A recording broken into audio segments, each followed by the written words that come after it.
রাত প্রায় ২টা। অন্ধকার একটি ঘরে একজন লোক তার দুপা মেলে দিয়ে বসে রয়েছে। লোকটির হাঁটুর উপর রয়েছে একটি ল্যাপটপ। অত্যন্ত মনোযোগের সাথে এসে ল্যাপটপের স্ক্রিনে তাকিয়ে রয়েছে। লোকটির মুখ দেখা যাচ্ছিল না। ল্যাপটপের মৃদু আলো লোকটির মুখে এসে পড়ছে, তবে তার মুখটি একটি কালো মাস্ক দিয়ে ঢাকা, যেন সে নিজের পরিচয় নিজের কাছ থেকেই গোপন রাখতে চাইছে। আগন্তুক ব্যক্তিটি তার ল্যাপটপের একটি কমান্ড টাইপ করল। মূলত এটি একজনের ব্যাংক অ্যাকাউন্টের সার্ভার নাম্বার এবং কিছুক্ষণের মধ্যেই সেই অ্যাকাউন্টের সকল তথ্য এবং দুর্বলতা ল্যাপটপের স্ক্রিনে দেখাতে শুরু করলো। লোকটি সব কিছু দেখার পর একটু মৃদু হাসলো এবং মাথা চুলকাতে চুলকাতে আবার ল্যাপটপের কিবোর্ডে তার হাত রাখলো। এরপর একটি মেটাস্প্লয়েট ফ্রেমওয়ার্ক নামের একটি টুল চালু করলো। টুলটি চালু হওয়ার কয়েক সেকেন্ডের মধ্যে ল্যাপটপের স্ক্রিনটিতে শো করলো এক্সপ্লয়েট লঞ্চ সাকসেসফুলি। আগন্তুক ব্যক্তিটি চিৎকার করে বলে উঠল, Yes, I did it. তার কণ্ঠস্বরে তখন বিরাজ করতেছিল এক অন্যরকমের প্রফুল্লতা। কয়েক সেকেন্ড লোডিং দিয়ে ল্যাপটপ স্ক্রিনে ধীরে ধীরে একজনের ব্যাংক ডিটেলস সব কিছু আসতে থাকে এবং ব্যাংকের পুরো সার্ভারটি এখন ওই লোকটির আন্ডারে। লোকটি নির্দিষ্ট একটি ব্যক্তির ব্যাংক ডিটেলস দেখতে থাকে এবং সেখানে কবে কত টাকা এসেছে এবং ব্যাংক এবং অ্যাকাউন্ট থেকে কত টাকা ট্রান্সফার করা হয়েছে সব কিছু সে খতিয়ে খতিয়ে দেখছে। ব্যাংক অ্যাকাউন্টটি খোলা মোহাম্মদ শাখত হোসেনের। উনি মূলত একজন এমপি, আর বর্তমানে ওনার এই ব্যাংক অ্যাকাউন্টে রয়েছে ৭৫ লক্ষ টাকা এবং কিছুদিন আগেই ব্যাংক অ্যাকাউন্ট থেকে ৩,২৩,০০,০০০ টাকা ট্রান্সফার করা হয়েছে কোনো এক আননোন অ্যাকাউন্টে। আগন্তুক ব্যক্তিটি কয়েকটি অ্যাকাউন্টে টাকাগুলো ট্রান্সফার করতে থাকে এবং সেই টাকাগুলো ক্রিপ্টো কারেন্সি বিটকয়েনে কনভার্ট করে নেয়। টাকাগুলো বিটকয়েন কনভার্ট হওয়ার ফলে এখন লেনদেনগুলো খুব কঠিন হয়ে যাবে, কারণ ব্যাংক ট্রান্সফারের ক্ষেত্রে একটি নির্দিষ্ট অ্যাকাউন্ট থেকে আরেকটি নির্দিষ্ট অ্যাকাউন্টে ট্রান্সফার করা হয়, কিন্তু ক্রিপ্ট কারেন্সির ক্ষেত্রে বিষয়টা অনেক ভিন্ন। এখানে শুধুমাত্র একটি নির্দিষ্ট অ্যাড্রেসও লেনদেন করা হয়, আর যার জন্য ডিটেলস থাকে না। আগন্তুক ব্যক্তিটি ধীরে ধীরে ৭৫ লক্ষ টাকা শাখত হোসেনের ব্যাংক অ্যাকাউন্ট থেকে ট্রান্সফার করে নেয়।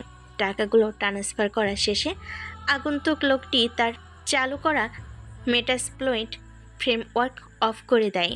তারপর সে পুরো ডাটা রিসেট মারে এবং সাথে সাথে তার ল্যাপটপের সকল হিস্টোরি ডিলিট হয়ে যেতে থাকে।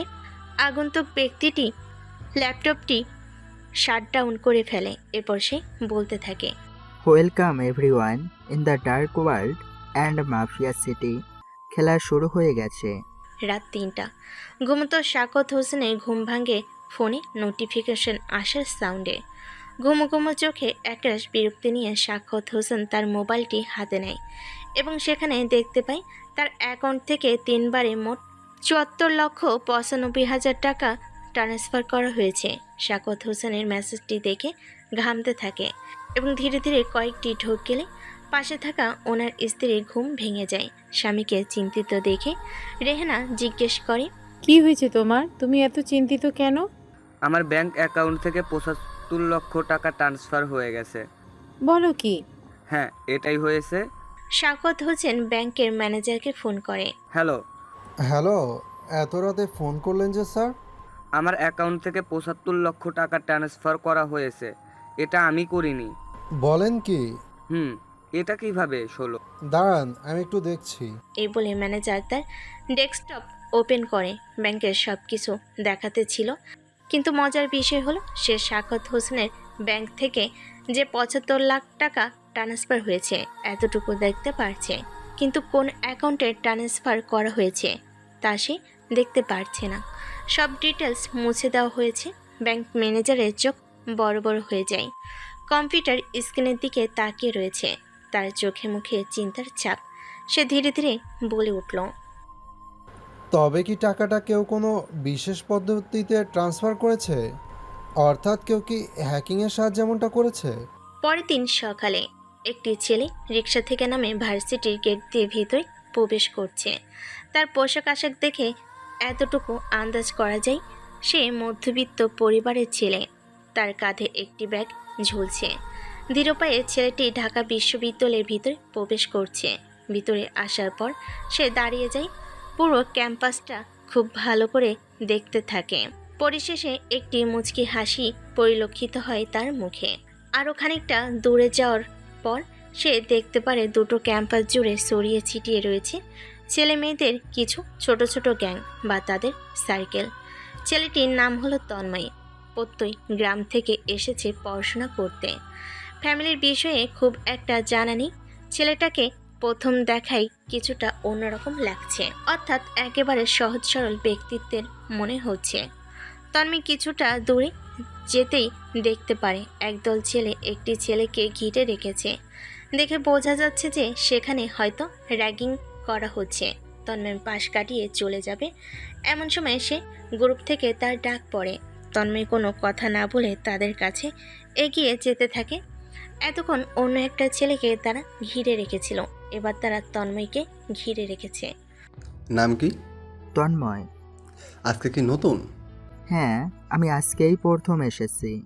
ও আচ্ছা, তবে পোশাকের এমন অবস্থা কেন? আসলে আমার কাছে এগুলোই আছে, আর এতটুকুই আমার সাধ্যের মধ্যে রয়েছে। দেখে বোঝা যাচ্ছে তোর সাধ্য কতটুকু। তোর মতো খ্যাতগুলা যে কিভাবে এখানে চান্স পাই আমি বুঝি না। তন্ময় কিছু বলে না, চুপ করে থাকে। এবার রাফিন বলতে থাকে। শোন, এই ভার্সিটিতে আমাদের কথাই শেষ কথা, আমাদের উপরে কেউ কোনো কথা বলে না। ঠিক আছে। রাফিন আরও কিছু বলতে যাবে, কিন্তু এমন সময় ভার্সিটির ক্লাস শুরু হওয়ার ঘন্টা পড়ে যায়। ওরা আর ওখানে দেরি করে না। শোন, তোর ক্লাসে যা, আর কথাগুলো মাথায় রাখিস। এরপর রাফিন ও তার বন্ধুরা তাদের ক্লাসে চলে যায়। এদিকে তন্ময় তার ক্লাস খুঁজতে থাকে এবং এক পর্যায়ে সে তার ক্লাসরুম খুঁজে পায়। ক্লাসরুমের ভিতরে প্রবেশ করে, তবে সে খেয়াল করে ক্লাসের সবাই তার দিকে কীরকম এক দৃষ্টিতে তাকিয়ে আছে, যেন তারা কোনো মানুষকে না এলিয়েনকে দেখছে। তন্ময় মাথা নিচু করে ক্লাসের সব শেষে বেঞ্চে গিয়ে বসলো। কাঁধ থেকে ব্যাগটি নামিয়ে টেবিলে রাখলো এবং ব্যাগের উপর মাথা রেখে চোখ বুজে আনমনে কিছু ভাবতে থাকলো। তন্ময় ক্লাসে প্রবেশ করার সময় খেয়াল করে রাফিন ও তার বন্ধুরা এই ক্লাসে রয়েছে, অর্থাৎ তারা তন্ময়ের ক্লাসমেট। এতক্ষণ ক্লাসে খুব শোরগোল হচ্ছিল, তবে হঠাৎ সব কিছু থেমে গেল। হঠাৎ এমন নিস্তব্ধতায় তন্ময় সোজা হয়ে দেখে ক্লাসে একজন মেয়ে প্রবেশ করছে এবং পাশাপাশি তন্ময় ক্লাসের পরিবেশটাও দেখতেছিল এবং সে খেয়াল করে যে ক্লাসের সকল ছেলেরা এমনকি মেয়েরাও ওই মেয়েটির দিকে হাঁ করে তাকিয়ে আছে। ছেলেগুলো মেয়েটির সৌন্দর্যের মাধুর্যতায় যেন মুগ্ধ হয়ে আছে, আর মেয়েগুলো যেন তুমি এত সুহাসিনী হওয়ার কারণ খুঁজছে। আর মেয়েটি আসলেই অনেক সুন্দর। তার চোখ দুইটি তার সৌন্দর্যকে আরও বহুগুণ বাড়িয়ে দিয়েছে। প্রায় কোমর অবধি কেশ তার, এবং তাছাড়া অবস্থায় রয়েছে যা যে কোনো ছেলের মনকে এক চোখের পলকে ধ্বংস করে দেওয়ার ক্ষমতা রাখে। মেয়েটি ফার্স্ট বেঞ্চে বসে গেল এখানে এবং দুজন মেয়ের সাথে খুব গল্প করতে শুরু করলো। ওরা তিনজন হয়তো খুব ভালো বন্ধু, তবে মজার বিষয় সে মেয়েটি কোনো ছেলের দিকে তেমনভাবে খেয়াল করেনি। তার কাছে যেন বিষয়টা স্বাভাবিক।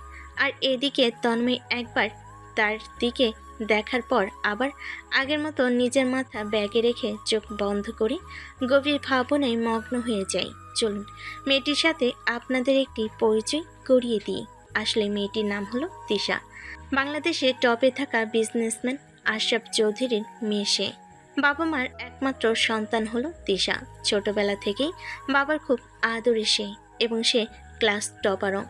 ছোটবেলা থেকেই সে কখনো সেকেন্ড হয়নি, সবসময় ফার্স্টই হয়ে এসেছে যে কোনো পরীক্ষায়, যে কোনো ক্লাসে। সে বলতে গেলে ভার্সিটির সব থেকে সুন্দরী মেয়ে। ভার্সিটির প্রতিটা ছেলে তার জন্য পাগল।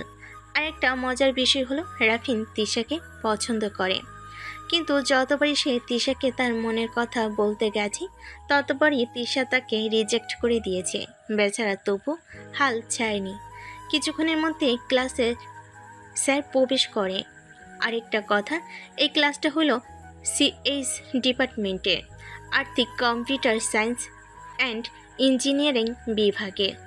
স্যারের প্রবেশ করে দেখে ক্লাসের সবাই দাঁড়িয়ে যায়। স্যার আসার পর সবাইকে বসতে বলেন। Good morning student. Good morning sir. আশা করি তোমরা সবাই ভালো আছো। আজকে তোমাদের সবাইকে সম্পূর্ণ নতুন একটা টপিক ইথিক্যাল হ্যাকিং সম্বন্ধে কিছু ধারণা দেব। হ্যাকিংয়ের নাম শুনে সকল স্টুডেন্টের মনে এক ধরনের কৌতূহল জাগতে শুরু করলো। সবাই খুব উদ্গ্রীব হতে লাগলো। তন্ময় হঠাৎ হ্যাকিংয়ের কথা শুনে স্ট্রেট ভাবে বসলো এবং মুচকি হেসে স্যারের কথা শুনতে লাগলো। স্যার বলতে লাগলেন, আসলে হ্যাকিং মূলত দুই প্রকার। একটাকে বলা হয় ব্ল্যাক হ্যাকিং এবং আরেকটাকে বলা হয় এথিক্যাল হ্যাকিং বা হোয়াইট হ্যাকিং। যদি আরেকটু নির্দিষ্ট করে বলার চেষ্টা করি তাহলে বিষয়টা কিছুটা এরকম হবে। বর্তমান সময়ে বিভিন্ন আইটি সেক্টরগুলো এবং বিশ্ব অনলাইন প্রযুক্তিতে অনেক এগিয়ে গিয়েছে এবং তাদের জীবনযাত্রা সব কিছু প্রায় এখন অনলাইনের মধ্যেই রয়েছে বা তাদের কাছে থাকা কম্পিউটারের মধ্যে সীমাবদ্ধ রয়েছে। শুধুমাত্র ব্যক্তিগত জীবন বললে ভুল হবে। পৃথিবীর দেশগুলো এখন তাদের সমস্ত গোপন তথ্য বিভিন্ন গোপনীয় অনলাইন স্টোরেজে স্টোর করে রাখে, যা যদি ভুলেও লিক হয়ে যায় বা হ্যাক হয়ে যায় তাহলে দেশের বড় ক্ষতি হবে। আর এই জিনিসগুলো হ্যাক করে সাধারণত ব্ল্যাক হেট হ্যাকার বা ব্ল্যাক হ্যাকিং কিংয়ের মাধ্যমে। এবং আমরা প্রায়ই শুনতে পাই অনেক মোবাইল ফোন, কম্পিউটার এবং বিভিন্ন সোশ্যাল মিডিয়ার অ্যাকাউন্ট অবৈধভাবে হ্যাক হয়ে যায় এবং তারা নানান ধরনের বিভ্রান্তর মধ্যে পড়ে। আর এই সমস্ত বিভিন্ন দেশের তথ্যগুলোকে সর্বোচ্চ নিরাপত্তা দিতে এথিক্যাল হ্যাকার কাজ করে এবং এথিক্যাল হ্যাকারের মাধ্যমেই কাজ করে। অর্থাৎ যারা অবৈধভাবে কোনো কিছু হ্যাক করে তারা হলো ব্ল্যাক হ্যাট হ্যাকার এবং যারা সেগুলোকে রক্ষা করার জন্য সবসময় নিয়োজিত থাকে তারা হলো এথিক্যাল হ্যাকার। স্যারের কথাগুলো ক্লাসের সবাই খুবই মনোযোগ দিয়ে শুনছিল। আরও অনেক আগে থেকেই স্যারের একটি বিশেষ গুণ রয়েছে। তাহলে স্যার যখন কথা বলেন বা কোনো কিছু বোঝান তা তিনি অত্যন্ত দক্ষতার সাথে এবং সহজ ভাষায়, যাতে করে শিক্ষার্থীরা খুবই ভালোভাবে বুঝতে পারে। এবারও তার ব্যতিক্রম হয়নি। তন্ময় স্যারের কথাগুলো খুবই মনোযোগ দিয়ে শুনছিল এবং মুচকি মুচকি হাসছিল।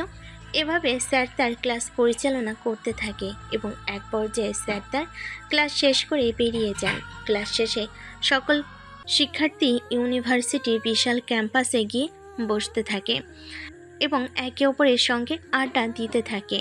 সন্ধ্যা 6:30।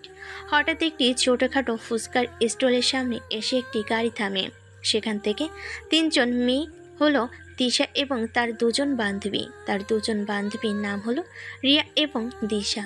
মেয়েদের ফেভারিট খাবার ফুচকা। তার নিজেদের মধ্যে অনেক ঘোরাঘুরি করে ইউনিভার্সিটির সামনে দিয়ে বাড়িতে ফিরছিল। হঠাৎ তারা লক্ষ্য করে সেখানে একটি নতুন ফুচকার স্টল হয়েছে। আর মেয়েরা আর যাই করুক ফুচকা খাওয়ার লোক সামলাতে পারবে না, তাই তারা নেমে সেই স্টলের ভিতরে গিয়ে টেবিল চেয়ারে গিয়ে বসে। যখন তারা ফুচকার অর্ডার করতে যাবে তখন ফুচকাওয়ালাকে দেখে দিশা বলে ওঠে, এই তুমি সেই ছেলেটা না যে আজ আমাদের ক্লাসে নতুন এসেছে?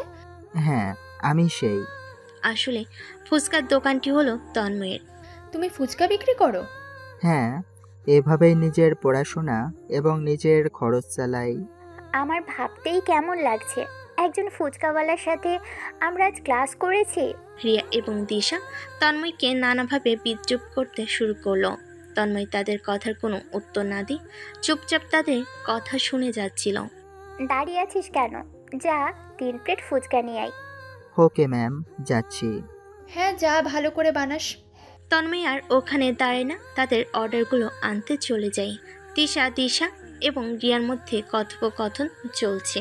তোরা ওকে ওভাবে নাম বললেও পারতিস। তো কিভাবে বলবো? ওর মতো একটা ছোট লোক। হ্যাঁ যা, ভালো করে বানাস। আমার তো ভাবতেও কেমন লাগছে, ওর মতো একটা ছোট লোকের সঙ্গে আমরা ক্লাস করেছি। ও তো ওর কাজ করছে, চুরি তো আর করছে না। তোদের এতে সমস্যা কোথায় বল তো? এই দাঁড়া, ওর জন্য তোরা এত সহানুভূতি উতলে উতলে পড়ছে কেন? ব্যাপারটা ওরকম না। সবার আগে আমরা মানুষ, একে অপরকে সম্মান, তাদের কাজকে সম্মান করা আমাদের মানবিক দায়িত্ব। রাখ তোর মানবিক দায়িত্ব। আর শোন, জ্ঞান দিতে আসবি না একদম। তোরা ভুল করলে জ্ঞান তো দিবই। তুই একটা রাস্তার ছেলের জন্য আমাদের সঙ্গে এমন করছিস? আমি তোদেরকে ভুল কিছু বলিনি। আর এই বিষয় এখানেই শেষ কর। এই টপিক নিয়ে আমি আর একটা কথাও শুনতে চাই না এবং বলতেও চাই না। কিছুক্ষণের মধ্যেই একটি 10 থেকে 11 বছর বয়সী একটি ছেলে 3 প্লেট ফুচকা ওদের টেবিলের সামনে নিয়ে আসে এবং তাদের টেবিলে দেয়। তিশা ওই ছেলেটাকে দেখে বলে, তুমি যে এর আগে যে একজন এসেছিল উনি কই? আসলে আপা ভাই একটু ব্যস্ত আছে তো, তাই আমি নিয়ে আসলাম। ও আচ্ছা, তোমার নাম কি? আমার নাম ছোটু। ও আচ্ছা, ঠিক আছে। ছোট সেখান থেকে চলে যায়। সে চলে যাওয়ার পর তিশা ওদেরকে বলে, দেখ, তন্ময় হয়তো লজ্জা পেয়ে আর নিজে আসেনি, ছোটুকে পাঠিয়েছে। মানুষের কাজকে সম্মান করতে শেখ। দিশা এবং রিয়া মাথা নিচু করে আছে, কোনো কথা বলছে না। কিছুক্ষণ পর তাদের খাওয়া দাওয়া শেষ হলো এবং পেমেন্ট করার জন্য তিশা তন্ময়ের কাছে গিয়ে 1000 টাকার একটি নোট বের করে তন্ময় মাথা নিচু করে আছে। তিশা বলতে থাকে, আসলে ওদের হয়ে আমি তোমার কাছে ক্ষমা চাচ্ছি, কিছু মনে করো না প্লিজ। তন্ময় কিছুক্ষণ চুপ থেকে বলে, ওনারা তো ঠিকই বলেছে, যা সত্য তাই বলছে, আর আমি কিছু মনেও করিনি। আপনাকে ক্ষমা চাইতে হবে না। তিশা কিছুটা অবাক হয় এবং বলে, এই নাও, পুরো টাকাটাই রাখো। সরি ম্যাম, আমি এটা নিতে পারবো না। আপনাদের যা বিল এসেছে আমি ততটুকু নিয়ে বাকিটা ফেরত দিচ্ছি। আরে রাখো, আমি বললাম তো। সরি ম্যাম, এটা আমার নীতি বিরুদ্ধ। তিশা অনেকটা অবাক হয় এবং বলে, ঠিক আছে তবে। তন্ময় তিশাকে বাকি টাকা ফেরত দিয়ে বলে, এই নিন ম্যাম। আর ফুচকাগুলো কিন্তু অনেক টেস্টি ছিল। Thank you ma'am. ওকে, আসছি তাহলে। এই বলে তিশা সেখান থেকে বেরিয়ে যায় এবং তার পিছে পিছে রিয়া এবং দিশাও যেতে থাকে। তাদের মনে তন্ময়ের প্রতি একটু রাগ জন্ম নেয় যে একটা ছোট লোক খ্যাতমার্কার ছেলের জন্য তিশা তাদেরকে এই কথা শোনালো। তন্ময় তিশার যাওয়ার দিকে তাকে একটু মুচকি হাসি দিল। হাসির মানে বোধহয় এমনটা ছিল, মেয়েটির ব্যবহার কত সুন্দর, যেমন দেখতে মিষ্টি তেমনি তার ব্যবহারও মার্জিত। রাত 9টা, চারিদিকে শোরগোল পড়ে যায়। বর্তমান এমপি শাকত হোসেন নিরুদ্দেশ। সন্ধ্যা থেকে তার কোনো খোঁজ খবর পাওয়া যাচ্ছে না। তার পরিবারের সবাই এবং দলের সবাই খুবই চিন্তিত। এর মধ্যে খুব চাঞ্চল্যকর একটি তথ্য ভেসে আসে। গতকাল রাতে শাকত হোসেনের ব্যাংক থেকে 75 লক্ষ টাকা ট্রান্সফার করা হয়, যা উনি হঠাৎ শাকত হোসেন নিজেই করেননি। ব্যাংক কর্তৃপক্ষ এখনও বিষয়টি ধরতে পারেনি, কারণ এত নিখুঁতভাবে অবৈধ কাজটি করা হয়েছে। কোনোভাবে এর কোনো প্রমাণ পাওয়া যাচ্ছে না এবং কোনো আইপিও ট্র্যাক করা যাচ্ছে না। তারপর ব্যাংক কর্তৃপক্ষ অনেক অভিজ্ঞ কয়েকজন হ্যাকারকে হায়ার করেছিল, কিন্তু তারাও কোনোভাবে সেই টাকার হদিস বের করতে পারেনি। তাদের মন্তব্য মতে, আসলে যেই কাজটা করেছে সে অভিজ্ঞ একজন হ্যাকার। এত নিখুঁতভাবে এক্সপ্লোর চালু করেছে যে তার সঠিক আইডি পর্যন্ত ট্র্যাক করা যাচ্ছে না। কখনো তার লোকেশন জাপানে দেখাচ্ছে, কখনো দেখাচ্ছে আমেরিকায়, আবার কখনো কখনো দেখাচ্ছে রাশিয়া। মজার বিষয়, বাংলাদেশের কোনো জায়গায় তার লোকেশন দেখাচ্ছে না। আর যখন বিভিন্ন দেশে লোকেশনগুলো দেখাচ্ছিল তার ডিফারেন্স সময় খুবই কম, অর্থাৎ লোকেশন 1 সেকেন্ডের মধ্যে রাশিয়া থেকে আমেরিকায় চলে যাচ্ছে, আবার সেখান থেকে জাপানে, যা কখনোই সম্ভব না। এই খবরটি সামনে আসার পর সাধারণ জনগণ অনেক আতঙ্কিত হয়ে যায়। তারা ব্যাংকের উপর কোনো রকম ভরসা পায় না। অনেকে নিজের টাকা উইথড্র করতে চলে যায়, কিন্তু একবারে এত মানুষের টাকা দেওয়া তো সম্ভব নয়। এর ফলে অনেক ব্যাংক দেউলিয়ার পথে। সকালে তন্ময় ভার্সিটিতে প্রবেশ করেছে। ঘাড়ে একটি ব্যাগ ঝুলছে, পরনের কাপড় চোপড় অতি সাধারণ। এমন সময় সে দেখতে পায় যে রাফিন ও তার বন্ধুরা সামনে দাঁড়িয়ে আছে। তন্ময় তাদের সামনে দিয়ে এগিয়ে যাওয়ার চেষ্টা করে। এমন সময় রাফিন ডাক দেয়, এই খ্যাত শোন। তন্ময় ওদের কথা শুনে দাঁড়িয়ে যায় এবং তাদের দিকে তাকিয়ে বোঝার চেষ্টা করে যে তারা কী কারণে তাকে ডাকছে। রাফিন আরও একবার তন্ময়ের উদ্দেশ্যে বলে, কিরে, কথা কানে যায় না? তোকে কখন থেকে ডাকছি, শোনে দিকে। তন্ময় ধীর পায়ে তাদের কাছে এগিয়ে যায়। এ কি, দেরি করলে কেন তুই? আসলে আমি বুঝতে পারিনি। ও আচ্ছা, এ রাহান, বলতো ওর সাথে কি করা যায়? আমার ক্লাসকে একটা চিঠি পাঠা। কে তোর ক্লাস জানি? ভুলে গেছিস? আরে ভুলিনি, তবে এখন মনে পড়ছে না। আরে দিশা, তিশার বান্ধবী। ও আচ্ছা, এবার মনে পড়েছে। তো চিঠি কি লিখেছিস? অবশ্যই চিঠি আমার কাছে সবসময় রেডি। বাহ, তুই তো অনেক ফাস্ট দেখছি। কথার আগে কাজ করে ফেলিস। রাহেন হাসতে হাসতে পকেট থেকে একটা চিঠি বের করে রাফিনের হাতে দেয়। রাফিন চিঠিটা হাতে নিয়ে তন্ময়ের দিকে বাড়িয়ে দিয়ে বলে, ওই যে দেখ, ওখানে 3জন বসে আছে না? মাঝখানে যে বসে আছে তার বাম পাশে যে আছে তাকে গিয়ে চিঠিটা দিবি। আমি কেন দিতে যাব? যার চিঠি সে দেবে। আমি দিতে বলেছি তাই দিবি। মুখে মুখে কথা বলিস কেন? সরি, আমি পারবো না। তন্ময়ের মুখে এমন কথা শুনে রাফিন সজোরে তার গালে একটা থাপ্পড় মারে। তন্ময় তার ডান গালে হাত দিয়ে থাকে। তোর তো সাহস কম নয়, আমার মুখের উপর কথা বলিস। তোকে আমি শুরুতেই বলেছিলাম যে আমি যা বলবো তাই হবে শেষ কথা। আমার কথা এখানে সবাই মেনে চলে। আর তোকে হয়তো বলা হয়নি যে আমি ভার্সিটির সভাপতির ছেলে। তো তোর কেমন অবস্থা করতে পারি এটা হয়তো তুই বুঝতে পারছিস। তন্ময় তার ডান গালে হাত দিয়ে মাথা নিচু করে মাটির দিকে তাকিয়ে আছে। ধর, ওকে দিয়ে আয় গিয়ে। আসলে যে মেয়েকে চিঠি দিতে বলেছে সে মেয়ে হলো তিশা, আর তাদের থেকে কিছুটা দূরে বসে আছে ওরা, বলতে গেলে তিশা এবং রিয়া। তন্ময় চিঠিটা হাতে নিয়ে ওদের দিকে এগিয়ে যেতে থাকে। তন্ময় ধীর পায়ে হাঁটা দেয় ওদের দিকে। আসলে ক্ষমতায় এবং অহংকার এগুলো যখন তার চরম অবস্থায় পৌঁছে যায় তখন মানুষ নিজেকে এমন কিছু ভাবতে শুরু করে যে তার উপর আর কেউ নেই। সে অপর প্রান্তে থাকা মানুষটাকে দিয়ে যা ইচ্ছে করে নিতে পারে, যেমনটা রাফিনের ক্ষেত্রে হচ্ছে। তন্ময় দিশার সামনে গিয়ে দাঁড়ায় এবং চিঠিটা দিশার দিকে বাড়িয়ে দেয়।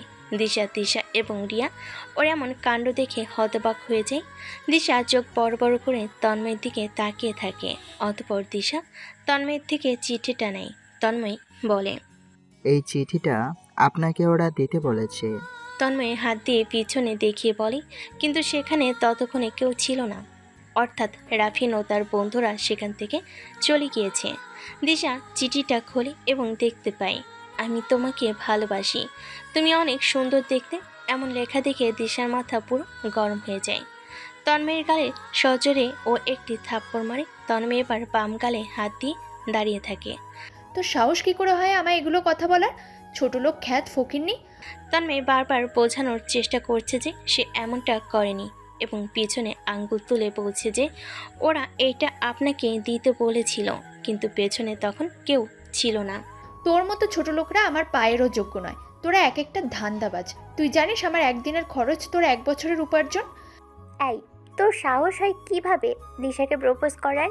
তিশা কিছু বলছে না, কারণ সে নিজেই হতবাক এমন ঘটনায়। তবে তিশা পিছনে কিছুক্ষণ দেখার পর খেয়াল করে যে কিছুটা দূরে রাফিন ও তার বন্ধুরা দাঁড়িয়ে আছে এবং তারা একে অপরের দিকে তাকিয়ে হাসতেছিল। তিশার আর বুঝতে বাকি রইল না। তিশা আগে থেকেই জানতো যে রাফিনরা কেমন টাইপের। ভার্সিটিতে এখনও র্যাগিং শুধুমাত্র ওদের জন্যই। তুই জানিস আমার স্ট্যাটাস সম্বন্ধে? সত্যি, বিশ্বাস করুন, চিঠিটা আমাকে ওরা দিতে বলেছিল। নাটক করার জায়গা পাস না? ওরা তন্ময়কে আরও কিছুক্ষণ অনেক রকমের কথা শোনাতে থাকে এবং অনেক অপমানও করতে থাকে। কিছুক্ষণ পর দিশা বলে, এবারের মতো ছেড়ে দিচ্ছি, তবে নেক্সট টাইম এমন কিছু করলে তোর এমন অবস্থা করব যা কেউ কল্পনাও করতে পারবে না। এই বলে দিশা সেখান থেকে উঠে চলে যেতে ধরে এবং তার পেছন পেছন রিয়া এবং তিশাও যেতে থাকে।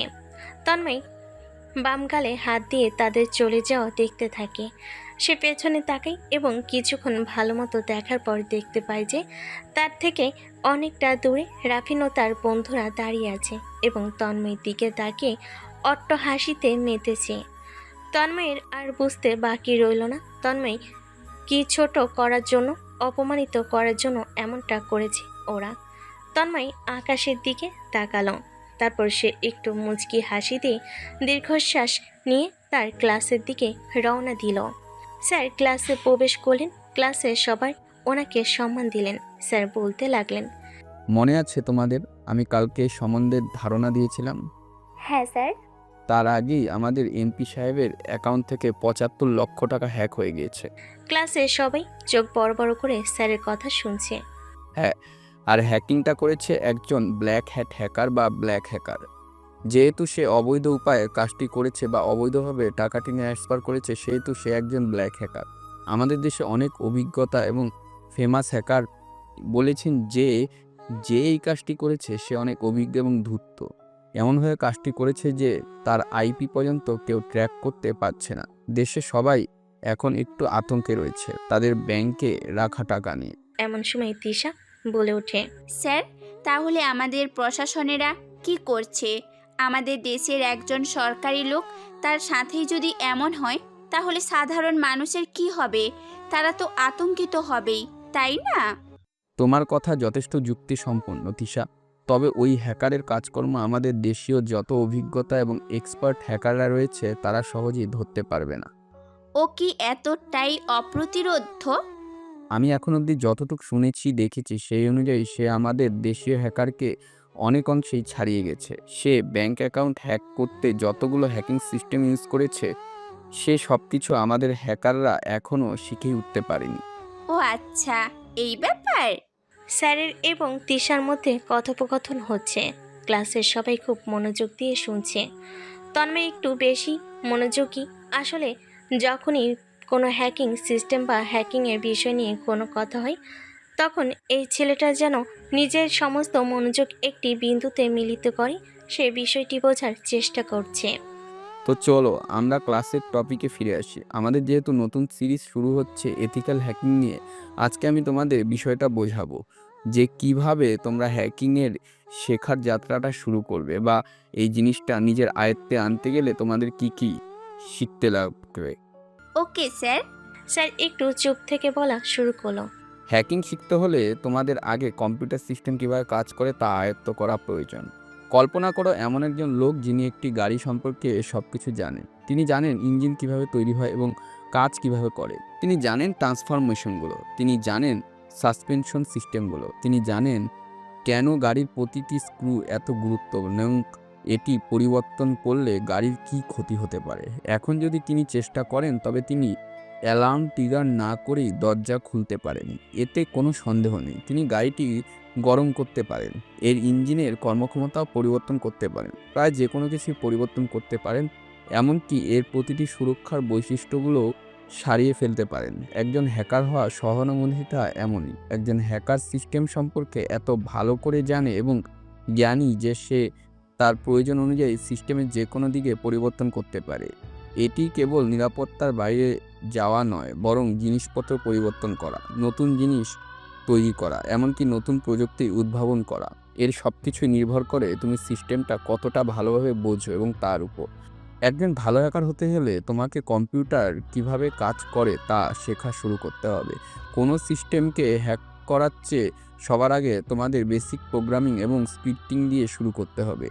এটি ভালোভাবে শিখতে হবে এবং সম্ভাব্য বিষয়গুলো বুঝতে হবে। তারপর এইচটিটিপির মতন এইচটিটিপি সার্ভারগুলিতে এগিয়ে যেতে হবে। সার্ভারগুলো কিভাবে কমান্ড পরিচালনা করে, বার্তা কিভাবে এক পাশ থেকে অন্যদিকে যায় এবং সুরক্ষা জিনিসগুলো কিভাবে প্রয়োগ করা হয়, পাসওয়ার্ডগুলো কোথায় সংরক্ষণ করা হয়, এটি কি পারা যায় কিনা শিখতে হয়। পরবর্তীতে একজন পরিণতি হ্যাকার হওয়ার পর তুমি ধীরে ধীরে কম্পিউটারের মতন চিন্তা করতে এবং সিস্টেমকে আরও ভালোভাবে বুঝতে শিখবে। তুমি যত বেশি বুঝতে পারবে যে কোনো সুরক্ষা কিভাবে প্রয়োগ করা হয় এবং তার দুর্বলতাগুলো কি কি, তুমি তত ভালোভাবে কাজগুলোতে এগোতে পারবে। স্যারের সমস্ত কথা সবাই মনোযোগ দিয়ে শুনছিল।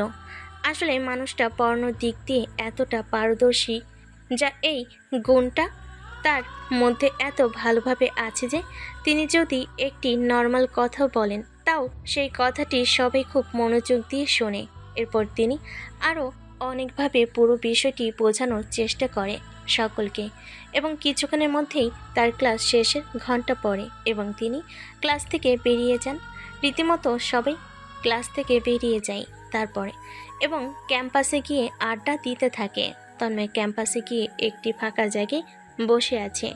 কিছুক্ষণ ভাবনা চিন্তার পর সে তার ব্যাগ থেকে একটি ল্যাপটপ বের করে এবং নিজের হাঁটুর উপর নিয়ে খুব মনোযোগ দিয়ে কিছু একটা করতে থাকে।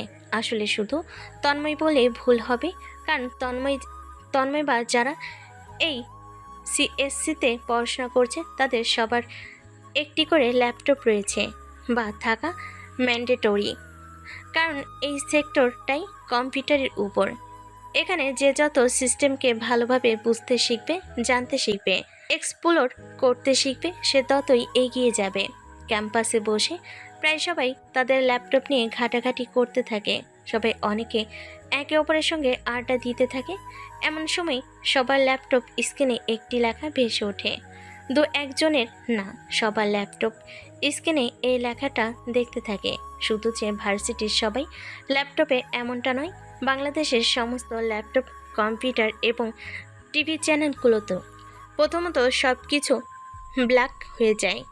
তারপর ধীরে ধীরে স্ক্রিনে ফেড ইফেক্টে কিছু লেখা আসতে থাকে এবং লেখাগুলো ছিল এরকম: আমি নেই আলোয়, আমি নেই আধারে, আমি আছি ঠিক সেখানে যেখান থেকে সবাই পালিয়ে বাঁচতে চায়। আমি মুখোশ পরি না, কারণ মুখটাই আমার অস্ত্র। তোমার ডিভাইসে, তোমার ঘামে আমি ছায়া হয়ে বসে থাকি নীরবে। আইন আমাকে খুঁজে পায় না, পাপ আমাকে ধরতে পারে না। আর তুমি তো কেবল একটা নাম, আমি যেটা মুছে ফেলি এক ক্লিকে। আমি বিচারক নই, কিন্তু রায় দিই। আমি খুনি নই, তবুও তোমার নিঃশ্বাস থেমে যায় আমার কোডে। আজ রাত 11:47 তোমার জন্য সারপ্রাইজ রয়েছে। নামটা জানতে চাও? শুধু এতটুকুই জেনে রাখো, ঘোস্ট ইজ হিয়ার। এতটুকু লেখা স্ক্রিনে চলার পর সব কিছু গ্লিচ হয়ে গেল। এরপর 404 লেখা আসতে থাকলো। এর 10 সেকেন্ড পরেই সব কিছু আবার আগের মতো হয়ে গেল। মিডিয়াগুলোতেও আবার আগের মতো নিউজ প্রচার হতে লাগলো। সবার ল্যাপটপ, কম্পিউটার স্ক্রিন আবার আগের মতো স্বাভাবিক হয়ে গেল। তবে এখন রয়ে গেল শুধু আতঙ্ক। পুরো বাংলাদেশের সাইবার কমিউনিটি যেন এক নিমেষেই উলটপালট হয়ে গেল। কারণ কেউই এখন দেশের পুরো নেটওয়ার্কিং সিস্টেমকেই হ্যাক করে নিয়েছিল এবং তারপর সে এই রহস্যময় নিউজটি চালায় সারা দেশে। পুরো লেখাটা জুড়ে এক রহস্যময় কোনো ঘটনা ঘটার ইঙ্গিত পাওয়া যায় এবং আজ থেকে 11:47 কী হতে চলেছে। ইতিমধ্যেই বাংলাদেশের সাইবার সিকিউরিটির প্রধানের কার্যালয়ের সামনে বাংলাদেশের সকল মিডিয়া পৌঁছেছে এবং সবার একটাই প্রশ্ন, কিভাবে এমনটা হলো? দেশের নেটওয়ার্কিং সিস্টেম কি এতটাই দুর্বল যে যে কেউই এক নিমেষেই দেশের সব কম্পিউটার, স্যাটেলাইটকে নিজের দখল করে নিবে এবং নিজের ইচ্ছে মতো আতঙ্ক ছড়ালো? আর কেই বা এমন গেস্ট? এদিকে সাইবার সিকিউরিটির প্রধান মোহাম্মদ রাসেল খুবই চিন্তিত হয়ে গিয়েছেন। উনি ওনার সকল সহকর্মী এবং বিভিন্ন পদে নিয়োজিত সাইবার যোদ্ধাদের নিয়ে দ্রুত একটু মিটিংয়ে বসেন। মিটিংয়ে উপস্থিত রয়েছেন মোট 14 জন। মূলত এই 14 জনের অধীনেই পুরো বাংলাদেশের সাইবার নিরাপত্তা রয়েছে এবং এই 14 জনের অনেক বড় বড় টিম রয়েছে মিটিংয়ে কথোপকথনে। আপনারা সবাই হয়তো জানেন যে কি ঘটনা ঘটে গেছে। একজন ব্যক্তি আমাদের দেশের পুরো সিস্টেমকে হ্যাক করে নিয়েছিল, আর আমরা কিছুই করতে পারিনি। আপনাদের এত কঠোর নিরাপত্তার বলয় ভেঙে কিভাবে আমাদের নেটওয়ার্কে ঢুকলো? আসলে স্যার, এই বিষয়টা আমাদেরও বোধগম্য হচ্ছে না যে কিভাবে সে এত সহজে এই কাজটি করলো। আমাদের মনে হয় সে এই বিষয়ে যথেষ্ট দক্ষ একজন, তবে এখনো পুরো সিস্টেম আমাদের দখলে আছে। এখন আছে এটা না হয় বুঝলাম, কিন্তু এরপর যার এমনটা হবে না তার কি নিশ্চয়তা আছে? সবাই চুপ। ও যেভাবে হুমকি দিল, আর আজ রাত 11:47 কি হতে চলেছে, আর আমি শিওর যে এই গোষ্ঠী সাখাওয়াত হোসেনের ব্যাংক অ্যাকাউন্ট হ্যাক করেছে। হতে পারে স্যার। আমাদের এখন খুবই শক্তিশালী এবং দক্ষ একটি সাইবার টিম গঠন করতে হবে, বিশেষ করে এই দিকটা দেখার জন্য এবং ওই গোষ্ঠীকে খুঁজে বের করার জন্য। Yes sir. আমরা আজ থেকে 48 ঘন্টার মধ্যে আমাদের সেই সাইবার টিমটি গঠন করব এবং সেখানকার প্রতিটি সদস্য হবে অত্যন্ত দক্ষ এবং এক্সপার্ট, এবং তাদের মাধ্যমে আমরা এই গোষ্ঠীকে খুঁজে বের করব। Okay sir. এরপর মিটিং আরও কিছুক্ষণ চলমান থাকে এবং একটি নির্দিষ্ট সময় পর শেষ হয়ে যায়। তারপর রাসেল একটি প্রেস মিটিংয়ের আয়োজন করে। দেশের বিভিন্ন সংবাদ মাধ্যমে মিডিয়ার মধ্যমণি হয়ে বসে রয়েছে মোহাম্মদ রাসেল এবং তার সহকারী। রাসেল বলতে থাকে, সকল সম্মানিত সাংবাদিকবৃন্দ এবং জনগণ, আজকের এই সংবাদ সম্মেলনে আমি আপনাদের সামনে এক অনিশ্চিত ও বিপজ্জনক পরিস্থিতি নিয়ে কথা বলছি, যা আমাদের জাতির ডিজিটাল নিরাপত্তার জন্য এক ভয়াবহ সতর্ক সংকেত। কিছুক্ষণ আগে থেকে শুরু হওয়া এক সংঘাতময় ঘটনা আমাদের দেশের পুরো নেটওয়ার্কিং সিস্টেমকে একদম নড়বড় করে দিয়েছে, প্রশ্নবিদ্ধ করে তুলেছে। এর মধ্যে আবার আমাদের এমপি সাখাওয়াত হোসেনের ব্যাংক অ্যাকাউন্ট থেকে ৭৫ লক্ষ টাকা অবৈধ উপায়ে কোনো এক অসাধু গোষ্ঠী ট্রান্সফার করে নিয়েছে। আমাদের দেশের গুরুত্বপূর্ণ সরকারি ও বেসরকারি প্রতিষ্ঠানের নেটওয়ার্ক, ব্যাংকিং সিস্টেম, টেলিযোগাযোগ সেবা, মিউনিসিপ্যালিটি, এমনকি বিভিন্ন মিডিয়া ও পাবলিক সার্ভিসের তথ্য প্রক্রিয়াকরণ ব্যবস্থা, এই সমস্ত ক্ষেত্রেই কিছুক্ষণ আগে এক অজ্ঞাত শক্তি হস্তক্ষেপ করেছিল এবং এটি এক প্রকার ব্ল্যাক হ্যাকিং ঘটিয়েছে, যার ফলে এই সিস্টেমগুলো কয়েক মিনিটের জন্য সময়ের জন্য ব্লক হয়ে যায় আমার এক্সের থেকে। পরবর্তীতে আমরা তা আবার নিজেদের আয়ত্তে আনি। এই সাইবার আক্রমণ এতটাই গভীর এবং সূক্ষ্ম ছিল যে আমাদের দেশে অভিজ্ঞ সাইবার নিরাপত্তা বিশেষজ্ঞরা তা থামাতে পারেননি। এমনকি যারা দীর্ঘ বছর ধরে কাজ করছেন তারা স্বীকার করেছেন যে এই হ্যাকার একেবারে পেশাদার ও অসাধারণ দক্ষ, যিনি একাধারে প্রযুক্তির সকল স্তরকে ছুঁতে পেরেছেন। হ্যাকিং, ডাটা এক্সপ্লয়টেশন, নেটওয়ার্কের দুর্বলতা ব্যবহার, এমনকি আমাদের নিরাপত্তা প্রোটোকলগুলিও ফাঁকি দিয়েছেন। এই ব্যক্তি বা দল দেশের তথ্য প্রযুক্তির মেরুদণ্ডের মতো কাজ করা নেটওয়ার্কগুলোর নিরাপত্তার পর্দা ভেদ করে হানা দিয়েছিল আমাদের দেশের নেটওয়ার্কিং সিস্টেমে। এখন আমাদের প্রশ্ন, আমরা কি ঠিকঠাক প্রস্তুত ছিলাম? আমরা কি যথেষ্ট সজাগ ছিলাম? এই ঘটনা আমাদের বুঝিয়ে দিয়েছে যে আমরা ডিজিটাল যুগের প্রতিদ্বন্দ্বিতায় অনেক পিছিয়ে রয়েছি। আমাদের দেশের ব্যাংকিং সিস্টেমে অবৈধ ৭৫ লক্ষ টাকা স্থানান্তরের ঘটনাটিও এরই অংশ মাত্র। এটি কেবল একটি অর্থ চুরি নয়, এটি আমাদের দেশের সার্বভৌমত্বের উপর এক গভীর আঘাত। যখন দেশের এক এমপির ব্যক্তিগত অ্যাকাউন্ট এমনভাবে ফাঁস হয়ে যায়, তখন সাধারণ মানুষের টাকা ও তথ্যের নিরাপত্তা কতটা বিপন্নতা বোঝা যায়। রাসেল এতক্ষণ গম্ভীর স্বরে কথাগুলো বলে, একটু থেমে যায়, তারপর আবার বলা শুরু করে। আমি জানতে চাই, আজই আমরা একটি বিশেষ সাইবার নিরাপত্তা টিম গঠন করেছি, যাদের দায়িত্ব হবে এই গোস্ট হ্যাকারকে খুঁজে বের করা এবং দেশের নেটওয়ার্ক নিরাপত্তা পুনরুদ্ধার করা। আমরা সর্বোচ্চ প্রযুক্তি এবং অভিজ্ঞতা সম্পন্ন ব্যক্তিদের সঙ্গে কাজ করব, যাতে ভবিষ্যতে এমন ঘটনা আর না ঘটে। এক্ষেত্রে আমাদের সবার সহযোগিতা প্রয়োজন। আমি জনগণকে অনুরোধ করব, যে কোনো সন্দেহজনক অনলাইন কার্যকলাপের তথ্য আমাদের সাথে শেয়ার করবেন। আমাদের দেশের ডিজিটাল নিরাপত্তা সবার নিরাপত্তা। রাসেল উক্ত কথাগুলো বলে সাংবাদিকদের উদ্দেশ্যে বলেন, এখন আপনাদের কোনো প্রশ্ন থাকলে করতে পারেন। এরপর সাংবাদিকরা প্রশ্ন করা শুরু করেন। স্যার, দেশের পুরো নেটওয়ার্ক সিস্টেম একেবারে হ্যাক হওয়ার কারণ কি? আমাদের নিরাপত্তা ব্যবস্থা এতটাই দুর্বল ছিল? এটি একটি জটিল এবং উচ্চ প্রযুক্তির হামলা ছিল, যা আমাদের সাইবার নিরাপত্তা ব্যবস্থার দুর্বল দিকগুলোকে বের করে এনেছে। যদিও আমাদের নিরাপত্তা ব্যবস্থাগুলো ছিল অনেক শক্তিশালী এবং সূক্ষ্ম, কিন্তু এই হামলাটি এতটাই পরিকল্পিত এবং সূক্ষ্ম ছিল যে তা অনেক স্তরের নিরাপত্তা ফাঁকি দিয়ে আমাদের সিস্টেমের ভেতরে প্রবেশ করেছিল। আমরা এই দুর্বলতাগুলো চিহ্নিত করে তা দ্রুত সংশোধন করার কাজ করছি। স্যার, এই গেস্ট হ্যাকার কি একাই কাজ করছে নাকি একটি বড় দলের অংশ? আমাদের তদন্ত এখন চলমান। যেহেতু হামলা এতটাই জটিল, তাই এর পিছনে এক বা একাধিক অত্যন্ত দক্ষ ব্যক্তি বা গ্রুপের হাত থাকতে পারে।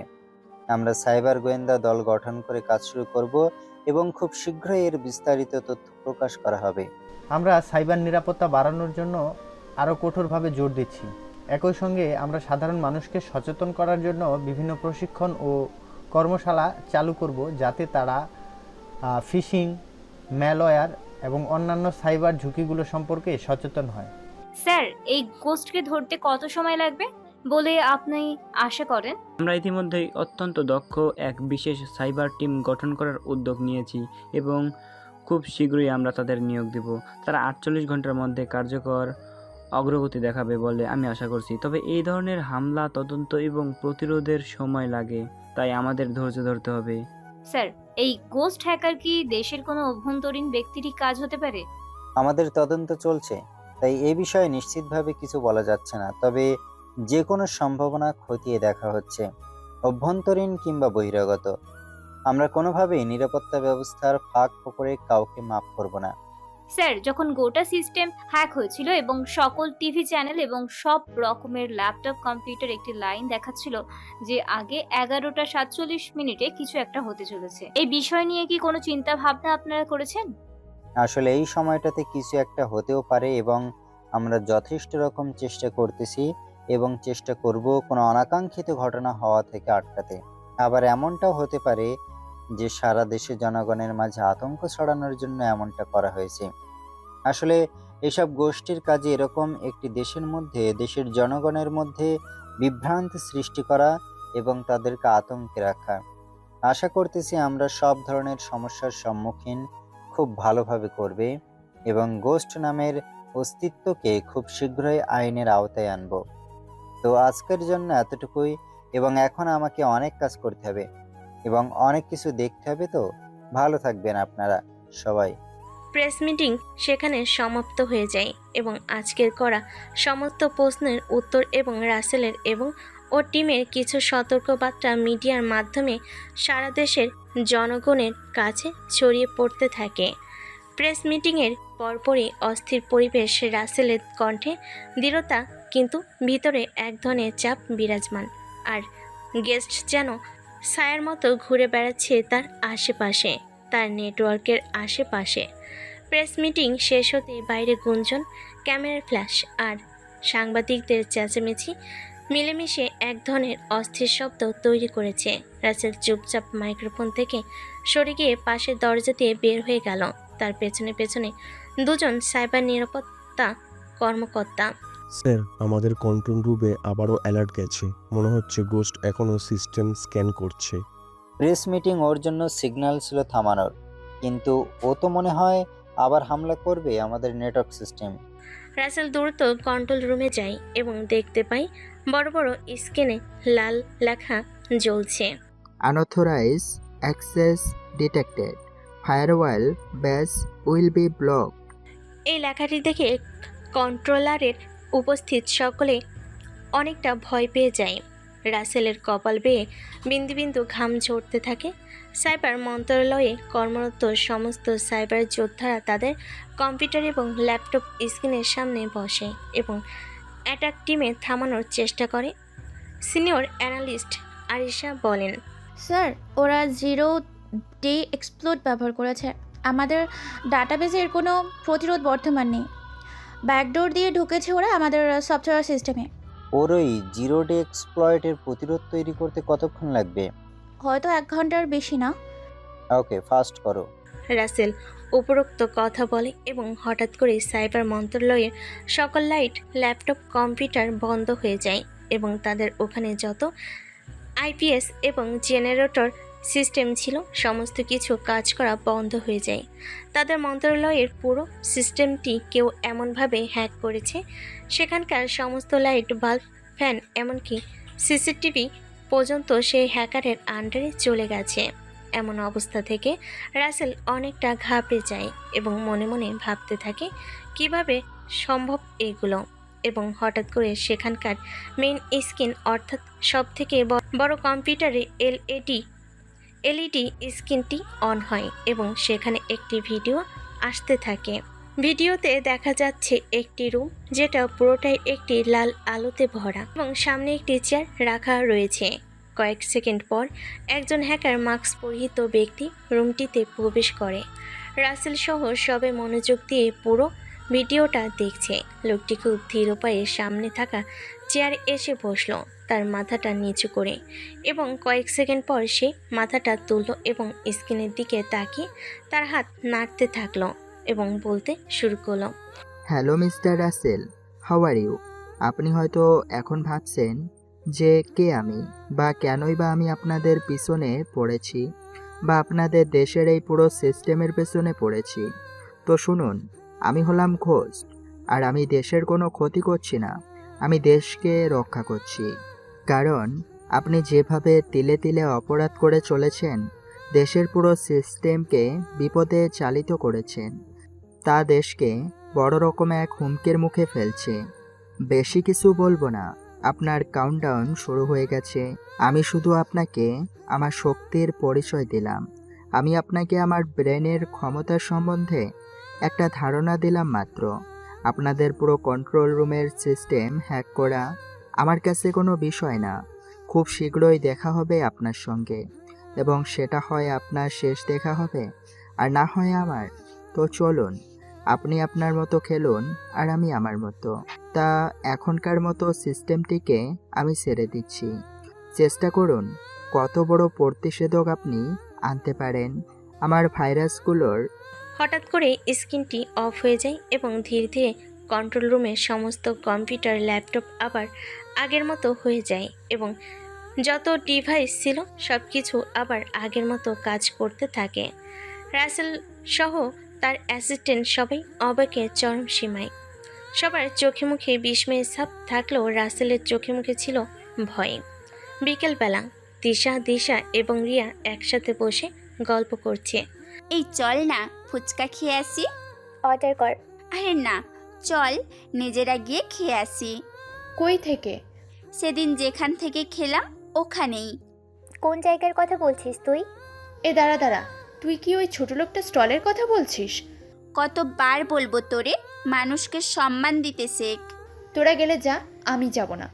আরে চল তো, মজা হবে অনেক, আর ওর ওখানকার ফুচকা অনেক টেস্টি। না, আমি যাব না। তিশা অনেক জোরাজুরি করার পর তারা রাজি হয় যাওয়ার জন্য। এরপর তারা তাদের গাড়িতে করে তন্ময়ের ফুচকার দোকানের উদ্দেশ্যে রওনা হয়। বিকেলে নরম রোদে শহরের ব্যস্ত রাস্তার মাঝে একটা ছোট্ট ফুচকার দোকান। দোকানটা তেমন চোখে পড়ার মতো না, কিন্তু তন্ময়ের হাতে বানানো ফুচকা খেতে শহরের অনেকেই এখানে আসতে পছন্দ করে। আজও দোকানের সামনে কয়েকজন দাঁড়িয়ে, কেউ হাসছে, কেউ বা প্লেট হাতে চুপচাপ দাঁড়িয়ে আছে, কেউ আবার ফুচকা খেতে খেতে আড্ডা দিয়েছে একে অপরের সাথে। তখনই একটা কালো রঙের একটা প্রাইভেট কার এসে থামলো দোকানের সামনে। গাড়ি থেকে নামলো তিশা, রিয়া আর দিশা। তিনজনের চোখে মুখে যেন একটু আলাদা আলাদা এক্সপ্রেশন। তিনজনই গিয়ে তন্ময়ের ছোট্ট দোকানে গিয়ে বসলো। তন্ময় ওদেরকে আবার তার দোকানে দেখে কিছুটা অবাক হয়, কারণ এত নামি দামি পরিবারের মেয়ে রাস্তার পাশের দোকান থেকে ফুচকা খেতে এসেছে। আসলে অবাক করা বিষয়। তিশা মুচকি হেসে বলল, তাহলে কি বলিস, অর্ডার করেই ফেলি? দিশা ঠোঁট বাঁকিয়ে উত্তর দিল, যদিও এখানে আসার আমার কোনো রকম ইচ্ছা ছিল না, একমাত্র তোর জোড়াজুড়িতেই আসতে হলো। রিয়া কিছুটা বিদ্রুপের সুরে বলল, জানি না তুই কি পেয়েছিস এই রাস্তার ফুচকার মধ্যে। তন্ময়, যিনি দোকানে পেছনে দাঁড়িয়ে ফুচকা সাজাচ্ছিলেন, সেই কথাগুলো ভালো করে শুনতে পেল।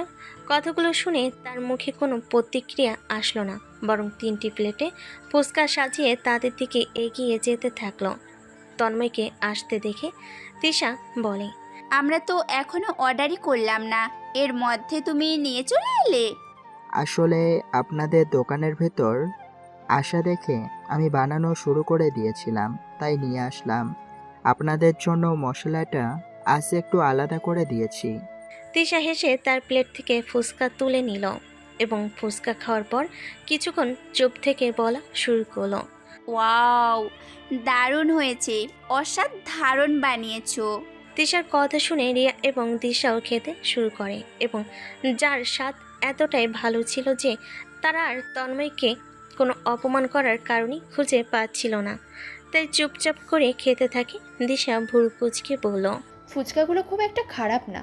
এরপর তাদের মধ্যে আরও অনেক ধরনের কথাবার্তা, গল্পগুজব হতে থাকে। কথাবার্তা চলাকালীন সময়ে হঠাৎ রিয়া কৌতূহল ভরে বলল, আচ্ছা, খবর দেখেছিস ওই পোস্টারের কথা? গোস্টের ঘোষণা ঠিক 11:47 কিছু একটা হতে চলেছে বলে দিয়েছে সে হ্যাকার। তন্ময় চুপচাপ দাঁড়িয়েছিল, কিন্তু কথাটা শোনার পর মাথাটা তুলে তাকালো তাদের দিকে, চোখে এক ঝলক কৌতূহল তার। এরপর আবার ফুচকা তৈরিতে মনোযোগ দিল।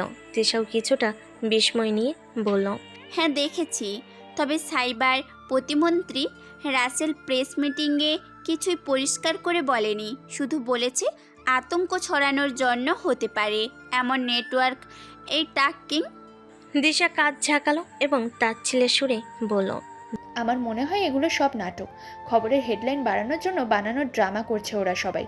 তিশা হালকা গম্ভীর হয়ে গেল এবং বলল, ড্রামা হলে ভালো, কিন্তু যদি সত্যি কিছু হয়, সারা দেশের নেটওয়ার্ক যদি আবার ডাউন হয়ে যায়।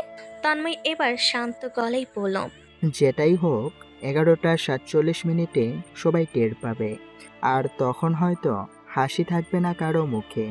তিনজনই থমকে গেল তন্ময়ের কথা শুনে। তন্ময়ের দিকে তাকালো তারা। তন্ময়ের চোখেও যেন কোথাও এক অদ্ভুত গভীরতা, যেটা দিশা বুঝতে পারল। রিয়া আর দিশা শুধু উপহাস করলো।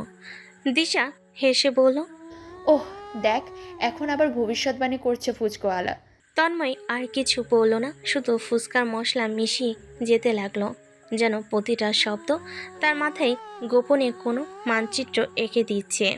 সাখাওয়াতের পাশাপাশি আরও দুজন মানুষ অপহরণ হয়েছে, যারা নিজেরাও অনেক নামি দামি এবং দেশের গুরুত্বপূর্ণ সেক্টরে নিয়োজিত। একজন হলেন ডিআইজি আলতাফ, আরেকজন বিখ্যাত বিজনেসম্যান শরীফুর। রাত 11:05 অন্ধকার একটি ঘরের চেয়ারে বসে রয়েছে মাঝবয়সী একজন লোক। ঘরটিতে এক প্রকার লাল আলো জ্বলছে আর নিভছে। লোকটির চোখে মুখে এক ধরনের চিন্তার ভাঁজ। কপাল কুঁচকে লোকটি বলল, যে আমার তৈরি করা এই মাফিয়া ওয়ার্ল্ডে একজন হ্যাকার হয়ে হানা দিচ্ছে। আমার খুব কাছের তিনজন লোক, সাখাওয়াত, শরীফুল, আলতাফ, কয়েকদিন ধরে নিখোঁজ। আমি শিওর তারা ওই গোস্টের কাছে আছে। আমার লোকেরা তাদের এত খোঁজার পরও পাচ্ছে না। তবে কি এবার কেউ এসেছে আমার সাথে সমানে সমানে পাঙ্গা নিতে, আমার এই রাজত্বের দখল নিতে? তিলে তিলে গড়ে তোলা আমার এই সাম্রাজ্য কি এক নিমিষে ধ্বংস হয়ে যাবে তাহলে? কিছুক্ষণ পর হঠাৎ করে লোকটি জোরে জোরে হাসতে থাকলো এবং বলতে লাগলো, আমার এই সাম্রাজ্য ধ্বংস করবে এমন কোনো লোক এখনো জন্মায়নি। আমার এই অবৈধ মাফিয়া সিটি আমি তৈরি করেছি আমার তীক্ষ্ণ ব্রেন দিয়ে, যেখানে প্রতিটা পদে পদে আমিও ব্যবহার করেছি অনেক এক্সপ্লয়েট, 0 পয়েন্ট, প্রোগ্রামিং, কোডিং। এই মাফিয়া সাম্রাজ্য কোনো সাধারণ সাম্রাজ্য নয়, এ এক বিশাল সিস্টেমের ব্ল্যাক হ্যাকিংয়ের সমন্বয়ে গঠিত। হঠাৎ করে রুমের লাইটগুলো সাদা হয়ে গেল। এবার লোকটির মুখ স্পষ্ট দেখা যাচ্ছে। লোকটি কি ভয়ানকভাবে হাসছে। আর আরে আরে, এ তো রাসেল, বাংলাদেশের সাইবার প্রতিমন্ত্রী। আর এ তো এতক্ষণ এগুলো কি বললো, মাফিয়া সাম্রাজ্য? তবে কি রাসেল কোনো অসাধু ব্যক্তি? সে কি কোনো ব্ল্যাক মাফিয়া বা ব্ল্যাক হ্যাকার? গোস্ট কি তবে তার ভিডিওতে রাসেলের কথাই বলেছিল? রাসেলকেই কি সে হুমকি দিয়েছিল? হ্যাঁ, রাসেল হলো সেই ব্ল্যাক মাফিয়া যাকে গোস্ট নিশ্চিহ্ন করতে চাই। রাসেল হলো একজন ব্ল্যাক হ্যাকার এবং একজন অবৈধ মাফিয়া, যে কিনা দেশের সব ধরনের অপরাধমূলক কাজ সংগঠন করে। কিন্তু মুখোশের আড়ালে যে সবার চোখে দেশের সাইবার প্রতিমন্ত্রী, অর্থাৎ দেশের নেটওয়ার্কিং সিস্টেমকে রক্ষা করা তার কাজ। কিন্তু এই সুযোগ নিয়ে সে বাংলাদেশের রেলপথ, বিদ্যুৎ উৎপাদন কেন্দ্র, এয়ারপোর্ট, স্টেডিয়াম, বিভিন্ন ব্যাংক থেকে অনেক টাকা লুটপাট করেছে। আর সরকার এই বিষয়ে কিচ্ছু জানে না। জানবে বা কী করে? এদেশের সমস্ত সিস্টেম যেখান থেকে চালিত হয় সেখানেই তো প্রধান হয়ে বসে আছে এই রাসেল। দেশের সকল তথ্য তার কাছে আসে। সাখাওয়াত হলো রাসেলের খুবই কাছের লোক, যে কিনা এখন নিখোঁজ রয়েছে। অন্যদিকে এখন প্রশ্ন থেকে যায় গোস্টকে নিয়ে। রাসেল না হয় এক খারাপ মাফিয়া, অর্থাৎ দেশদ্রোহী, তবে এই গোস্টকে আর সেই বা কেন রাসেলকে মারতে চাই? সে কি দেশের ভালো করতে চাই? দেশকে অপরাধমুক্ত করতে চাই? যদি চাই, এতে তার স্বার্থ কি? শুধু কি দেশপ্রেম, নাকি লুকিয়ে রয়েছে অনেক বড় কোনো কারণ? সবটা যেন এক প্রকার রহস্যে পেঁচিয়ে যাচ্ছে। সহজ সহজ সমীকরণগুলো রহস্যের বেড়াজালে জটিল হয়ে পড়ছে। এর সমাধান কি আদৌ মিলবে, নাকি সমাধানবিহীন থেকে যাবে এই অঙ্কগুলো? এদিকে রাত 11:47 বাজতে আর 1 মিনিট বাকি। রাসেল এবং তার টিম মেম্বাররা কন্ট্রোল প্যানেলে নিজেদের ল্যাপটপ, কম্পিউটার স্ক্রিনে সবসময় নজর রাখছে। রাসেল পুরো বিষয়টি খুব কঠোরভাবে পর্যবেক্ষণ করছে। সে মনে মনে বলছে, এবার দেখি তুই কিভাবে আমাদের সিস্টেমে ঢুকিস গোস্ট। তুই হয়তো জানিস না আমার ক্ষমতা, আমার হ্যাকিং স্কিল সম্বন্ধে। 11:47 বাজতে আর মাত্র 50 সেকেন্ড বাকি। হঠাৎ করে senior cyber officer of Bangladesh Arisha বলে চিৎকার করে উঠল, স্যার, আমাদের সিস্টেমের আবার অ্যাটাক হয়েছে। ধীরে ধীরে সমস্ত অ্যাকসেস আমাদের হাত থেকে সরে যাচ্ছে। রাসেল অবাক হয়ে যায় এমন কথা শুনে। সে এবার নিজে তার ল্যাপটপটি হাতে নিয়ে দেখে যে এবারের এক্সপ্লয়েটটি গতবার গুলোর গঠন ক্ষমতার দিক থেকে সম্পূর্ণ অত্যন্ত দুর্বল এবং এর ভিতর 0 পয়েন্টগুলো অভ্যন্তরীণ দিক থেকে অনেক শক্তিশালী। রাসেল ও তার টিম মেম্বার ভেবেছিল এবার হয়তো আরও উন্নত মানের গঠন শক্তির এক্সপ্লয়েট হয়তো ব্যবহার করবে গোস্ট। তবে সেই খেলাটা পুরোই ঘুরিয়ে দিয়ে বাইরে থেকে দুর্বল তবে ভেতরে গঠন শক্তিশালী করে একটি এক্সপ্লয়েট দিয়ে অ্যাটাক চালায় তাদের নেটওয়ার্ক এবং সে সফল হয়। হঠাৎ করে কন্ট্রোল রুমের সমস্ত অ্যাক্সেস ব্লক হয়ে যেতে থাকে। লাইট, ফ্যান, সিসিটিভিগুলো একবার চালু হতে থাকে আরেকবার বন্ধ হতে থাকে। এরপর ধীরে ধীরে দেশের সমস্ত নিউজ চ্যানেল গোস্ট এর সিস্টেমের আন্ডারে চলে যায় এবং আবার সকলের laptop, computer, mobile phone automatically on হয়ে যায়। কিছুক্ষণের মধ্যে সেটা লাইট ও তার কন্ট্রোল হারায় এবং অন্য একটি এক্সেসের আন্ডারে চলে যায়। হঠাৎ সব টিভি চ্যানেল, মোবাইল, ল্যাপটপ সব ডিভাইস হঠাৎ ব্ল্যাক আউট।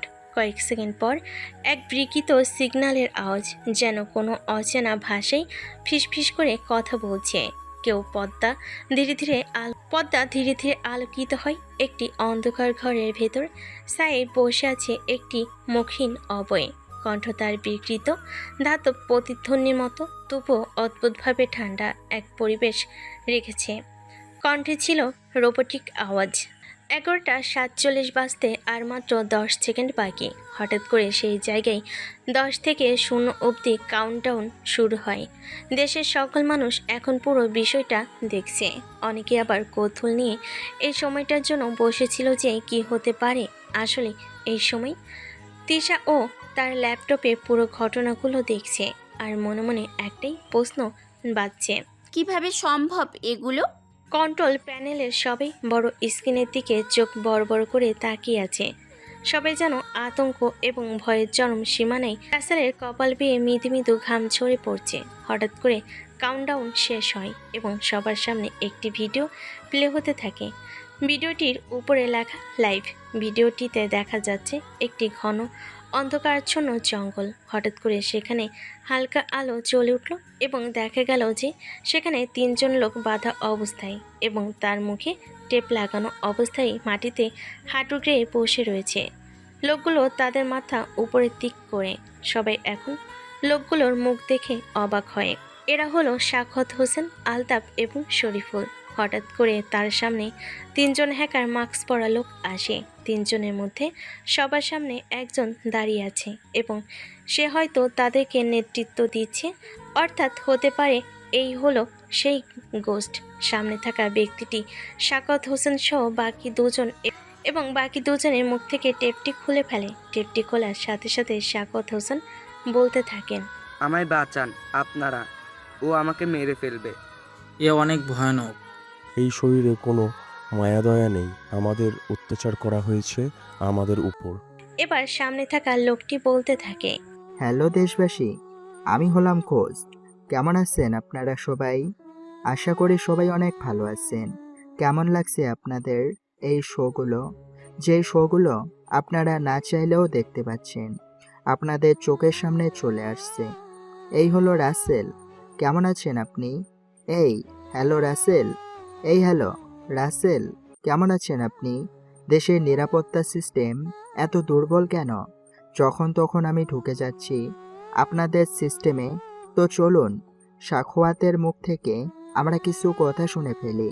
সারা দেশের জনগণ এবং রাসেল খুবই অবাক হয়। পুরো ভিডিওটি দেখছে এবং এটি কোনো রেকর্ডের না, এই ভিডিওটি লাইভ হচ্ছে। গোস্ট সাখাওয়াতকে প্রশ্ন করে, তুই কি অপরাধী? হ্যাঁ, আমি অপরাধী। এবার শরীফুল তুই বল, তুই কি অপরাধী? হ্যাঁ, আমি অপরাধী। নিকৃষ্টতম কাজ করেছি আমিও এই জীবনে। আমার এবারের মতো ছেড়ে দিন। এবার আলতাফ তুই বল, তুইও কি অপরাধী? হ্যাঁ, আমিও অপরাধী। অনেক জঘন্যতম কাজ করেছি আমি। আমার ক্ষমতার অপব্যবহার করেছি, আমি দেশের সঙ্গে বেইমানি করেছি। সকল মানুষ এই কথোপকথনগুলি লাইভে দেখছে। সবার মনে একটাই প্রশ্ন, কেমন কাজ করেছে এরা? তিশা অবাক হয়ে সবটা দেখছে। তোরা শুধু দেশের সঙ্গে নয়, দেশের জনগণের সঙ্গে বেইমানি করেছিস। তোরা আমাদের দেশের নেটওয়ার্কিং সিস্টেমের সকল ডেটা বাইরের দেশে পার করেছিস।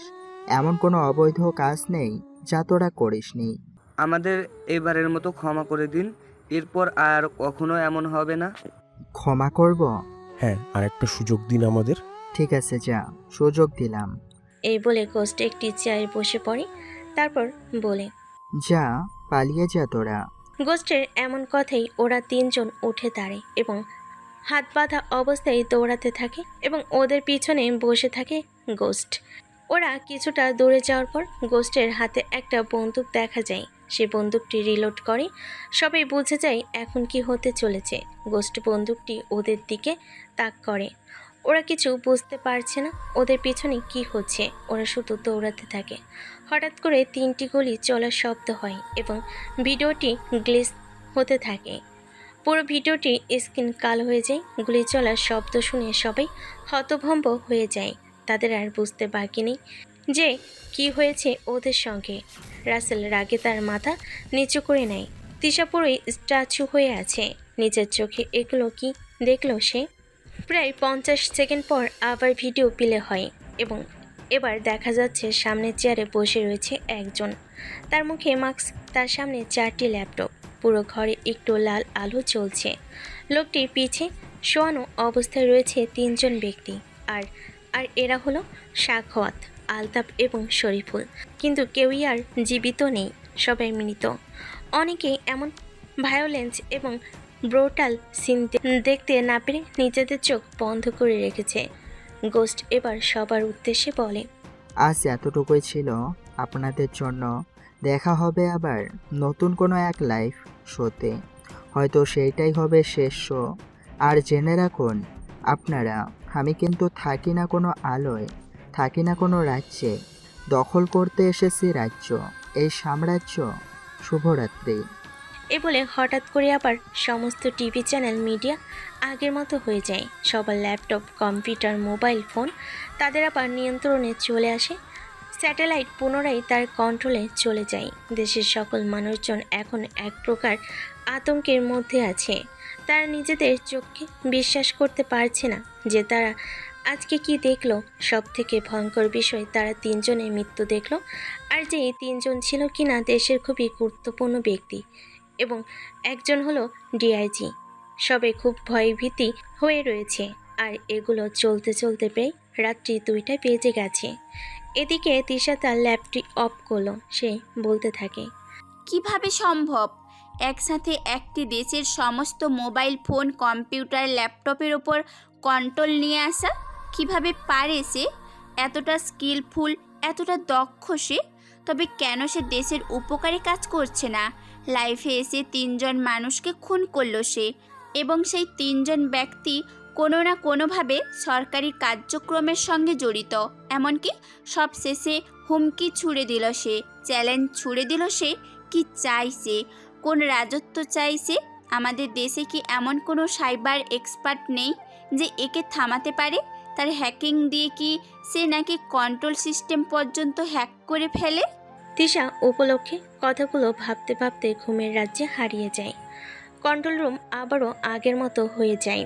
সবাই এক প্রকার নিজেদের মাথা চাপড়াচ্ছে, কারণ এমন একজন ব্যক্তিকে তারা ধরতে পারতেছে না যে কিনা সব কিছু ওপেন করতেছে। সবাই তাদের ল্যাপটপ, কম্পিউটার নিয়ে ব্যস্ত। কেউ তার আইপি ট্র্যাক করার চেষ্টা করতেছে, কেউ বা চেষ্টা করতেছে তার তৈরি ভাইরাসের প্রতিষেধক করে তোলার। কেউ কেউ আবার কোডিং ও প্রোগ্রামিং ও আবার জাভা, যত ধরনের প্রোগ্রামিং ল্যাঙ্গুয়েজ আছে সব কিছু দিয়ে চেষ্টা করছে। এদিকে রাসেল তার অফিস রুমে গিয়ে মাথায় হাত দিয়ে আছে। হঠাৎ করে তার সামনে থাকা কম্পিউটারের একটি ভিডিও ক্লিপ চালু হয়। রাসেল, তোর সময় ফুরিয়ে আসছে। তুই ভাবছিস আমি শুধু তোর সিস্টেমে ঢুকেছি? না, আমি ঢুকেছি তোর অপরাধের শিরায়, তোর দেশের প্রতিটি নেটওয়ার্কের রক্ত প্রবাহে। তুই আজ যে ডেটা পড়ছিস যে ফাইল খুলছিস, যে বার্তা পাঠাচ্ছিস, সবই হয়তো আমার অনুমতিতে চলেছে। 11:47 এটা কোনো এলোমেলো সময় নয়, এটা এক গণনার শেষ মুহূর্ত, একটি সিস্টেম যা তুই চিনিস না, কিন্তু তোর চারপাশে বছরের পর বছর ধরে শ্বাস নিচ্ছে। সেটাই একদিন জেগে উঠবে, আর তোর শেষ দিন হবে। তুই কি ভাবছিস রাসেল, আমি টাকা চুরি করতে এসেছি? না, টাকা আমার অস্ত্র নয়, টাকা কেবল আমার দরজা। টাকা কেবল আমার দরজা খোলার চাবি। যা আমি চাই তা হচ্ছে তোর মৃত্যুর অ্যাক্সেস, তোর ডাটাবেস, তোর গোপন নথিপত্র, তোর নিরাপত্তা প্রোটোকল ভেঙে আমি তোকে শেষ করব। যেদিন এই দরজা খুলবে সেদিন তুই দেখতে পারবি শুধু তোর সিস্টেম নয়, তোর চারপাশের মানুষও আমার হয়ে গেছে। তুই আমাকে খুঁজছিস, কিন্তু আমি হয়তো তোর পাশে দাঁড়িয়ে আছি, হয়তো তোর অফিসের কেউ, হয়তো তোর বন্ধু, হয়তো তুই নিজেই। তুই যত বেশি আমাকে থামানোর চেষ্টা করবি, খোঁজার চেষ্টা করবি, আমি তত বেশি তোর ভেতরে ঢুকব। মনে রাখিস রাসেল, সত্য সবসময় নীরব থাকে, যতক্ষণ না কেউ সেটাকে জাগিয়ে তোলে। তোর অপরাধের সাম্রাজ্য ধ্বংসের পথে চলে এসেছে। 11:47 হবে সেই মুহূর্ত যখন আমি তোকে সত্যের মুখোমুখি দাঁড় করাবো, এই দেশকে দাঁড় করাবো। আর সেদিন আলো জ্বলবে, কিন্তু সেই আলোয় কোনো ছায়া প্রতিফলিত হবে না। শেষ লাইন বলার পর হঠাৎ স্কিন লাল রঙের অদ্ভুত প্রতীক ভেসে ওঠে, অর্ধেক উল্টো অর্ধেক কোট আকারে। তারপর একটি তীক্ষ্ণ চিৎকারের মতো শব্দ হয় এবং সব স্কিন একসাথে নিভে যায়। চারপাশে শুধু নীরবতা। রাসেল পুরো ভিডিওটি দেখে তার টেবিলে থাকা পানির গ্লাসটি তুলে কম্পিউটার স্ক্রিনে ছুঁড়ে মারে এবং সঙ্গে সঙ্গে কম্পিউটার স্ক্রিনটি ডিসপ্লে চূর্ণ বিচ্ছিন্ন হয়ে পড়ে যায়। রাসেল এবার বলতে থাকে, ঠিক আছে, তুই আমার থেকে খুব বড় হ্যাকার, তাই না? এবার মাঠে আমি শরীরে নামছি। এর আগে যারা আমার সাথে লাগতে এসেছিল তারা কেউ বেঁচে ফেরেনি। আমি জানি না তুই কে যে আমার পিছে লেগেছিস, তবে তোর অন্তিম সময় ঘনিয়ে এসেছে। তুই যেভাবে সাখাওয়াত, আলতাফ এবং শরীফুলকে মেরেছিস তার থেকেও নির্মম মৃত্যু তোর হবে। অপেক্ষায় থাক। পিএ সিনিয়র অ্যানালিস্ট রাফাতকে ডাকে। রাফাত রাসেলের রুমে প্রবেশ করে এবং তাদের মধ্যে অনেক কথাবার্তা হতে থাকে। সকালবেলা দেশের সমস্ত মিডিয়া তোলপাড়, সাধারণ জনগণ অনেকটা ভয়ভীত এবং আতঙ্কিত, এবং মিডিয়ার সবাই সরকারের দিকে, প্রশাসনের দিকে প্রশ্ন ছুড়ে দিয়েছে কিভাবে এটা সম্ভব। একজন ব্যক্তি কিভাবে লাইভে এসে 3 জন ব্যক্তিকে খুন করতে পারে। যদিও সাখাওয়াত হোসেন, ডিআইজি আলতাফ এবং বিখ্যাত বিজনেসম্যান শরীফুল ভিডিওতে স্বীকার করেছিল যে তারা অপরাধী, কিন্তু এর কি প্রমাণ আছে যে গোস্ট তাদেরকে মৃত্যুর ভয় দেখে এগুলো বলায়নি? সব কিছু এক ধরনের ধোঁয়াশা দিয়ে ঘেরা। এদিকে প্রশাসন থেকে রাসেলকে চাপ দেওয়া হচ্ছে বারবার, কারণ সে হলো সাইবার প্রতিমন্ত্রী। দেশের নেটওয়ার্ক সিস্টেমকে রক্ষা করা তার দায়িত্ব, কিন্তু সে ব্যর্থ হচ্ছে। একবার নয়, 2 বার সে ব্যর্থ হয়েছে। এবং কিছুক্ষণ আগে নদীর ধারে ওই 3 জনের লাশ পাওয়া যায়। পুলিশ ওই লাশগুলো উদ্ধার করে এবং পোস্টমর্টেমের জন্য পাঠায়। সকালবেলা তন্ময় ভার্সিটির উদ্দেশ্যে রওনা হয় এবং ভার্সিটিতে প্রবেশ করবে এমন মুহূর্তে সে একজনের সঙ্গে ধাক্কা খায় এবং সে মেয়েটি হলো তিশা। তিশার হাতে কিছু বই ছিল, সেগুলো মাটিতে পড়ে যায়। তিশা খেয়াল করে দেখে ছেলেটা হলো তন্ময়। সে তার বাকি 2 জন বান্ধবীদের মতো অতটা অহংকারী বা বদমেজাজি নয়। শুরু থেকে সে তন্ময়কে যথেষ্ট সম্মান করে আসতেছে, আর তন্ময়েরও এমন ব্যাপার অনেক ভালো লাগে। তিশা কেন জানি না ইদানিং তন্ময়কে নিয়ে ভাবনা চিন্তা করে। না চাইতেও তার কল্পনাতে তন্ময় চলে আসে। সহজ সরল একটা ছেলে সে। তন্ময় বলে, সরি, আমি দেখতে পাইনি। কোনো ব্যাপার না। এই বলে তিশা মাটিতে থাকা তার বইগুলো তুলতে থাকে। তন্ময়ও তাকে হেল্প করতে থাকে। বই তুলে দেওয়া শেষে তন্ময় সেখান থেকে চলে যেতে ধরে। এমন সময় তিশা বলে, আচ্ছা তন্ময়, তুমি কি আমায় দেখে ভয় পাও? আমার সাথে খুব একটা কথা বলো না যে। তন্ময় এমন কথাই দাঁড়িয়ে যায় এবং বলে, ভয় হয়, তবে অপমানিত হওয়ার ভয়। আমি তো তোমায় কোনোদিন অপমান করিনি। না, করেননি। তবে যদি কোনোদিন করেন সেই ভয় হয়। আমি অমর না। হুম, জানি। তো তারপরও এমন করো। তন্ময় কিছু বলে না, চুপ করে থাকে। বন্ধু হবে আমার? হা হা হা হা। হাসছো কেন? আমি আর আপনি বন্ধু? কোনোভাবেই তা সম্ভব না। কেন সম্ভব না? আপনার স্ট্যাটাস অনেক হাই, আমি সেই তুলনায় কিচ্ছু না। বন্ধুত্ব কি স্ট্যাটাস দেখে হয়? এখনকার যুগে তাই হয়। আচ্ছা চলো ক্যাম্পাসে ওই জায়গায় গিয়ে কথা বলি। তন্ময় দাঁড়িয়ে থাকে চুপচাপ। কি হলো, চলো। ক্লাস শুরু হবে তো। আজকে ক্লাস করব না। তিশা তন্ময়ের হাত ধরে টানতে টানতে নিয়ে যায় এক প্রকার। তিশার স্পর্শে তন্ময় কিছুটা অবাক হয়ে যায়। এরপর তারা দুজনকে ক্যাম্পাসের একটি ফাঁকা জায়গাতে ঘাসের ওপর বসে। তিশা নীরবতা ভেঙে প্রশ্ন করলো তন্ময়কে, তোমার ফ্যামিলিতে কে কে আছে তন্ময়? কেউ নেই, মা বাবা ছিল, ওনারা মারা গেছেন। Oh sorry.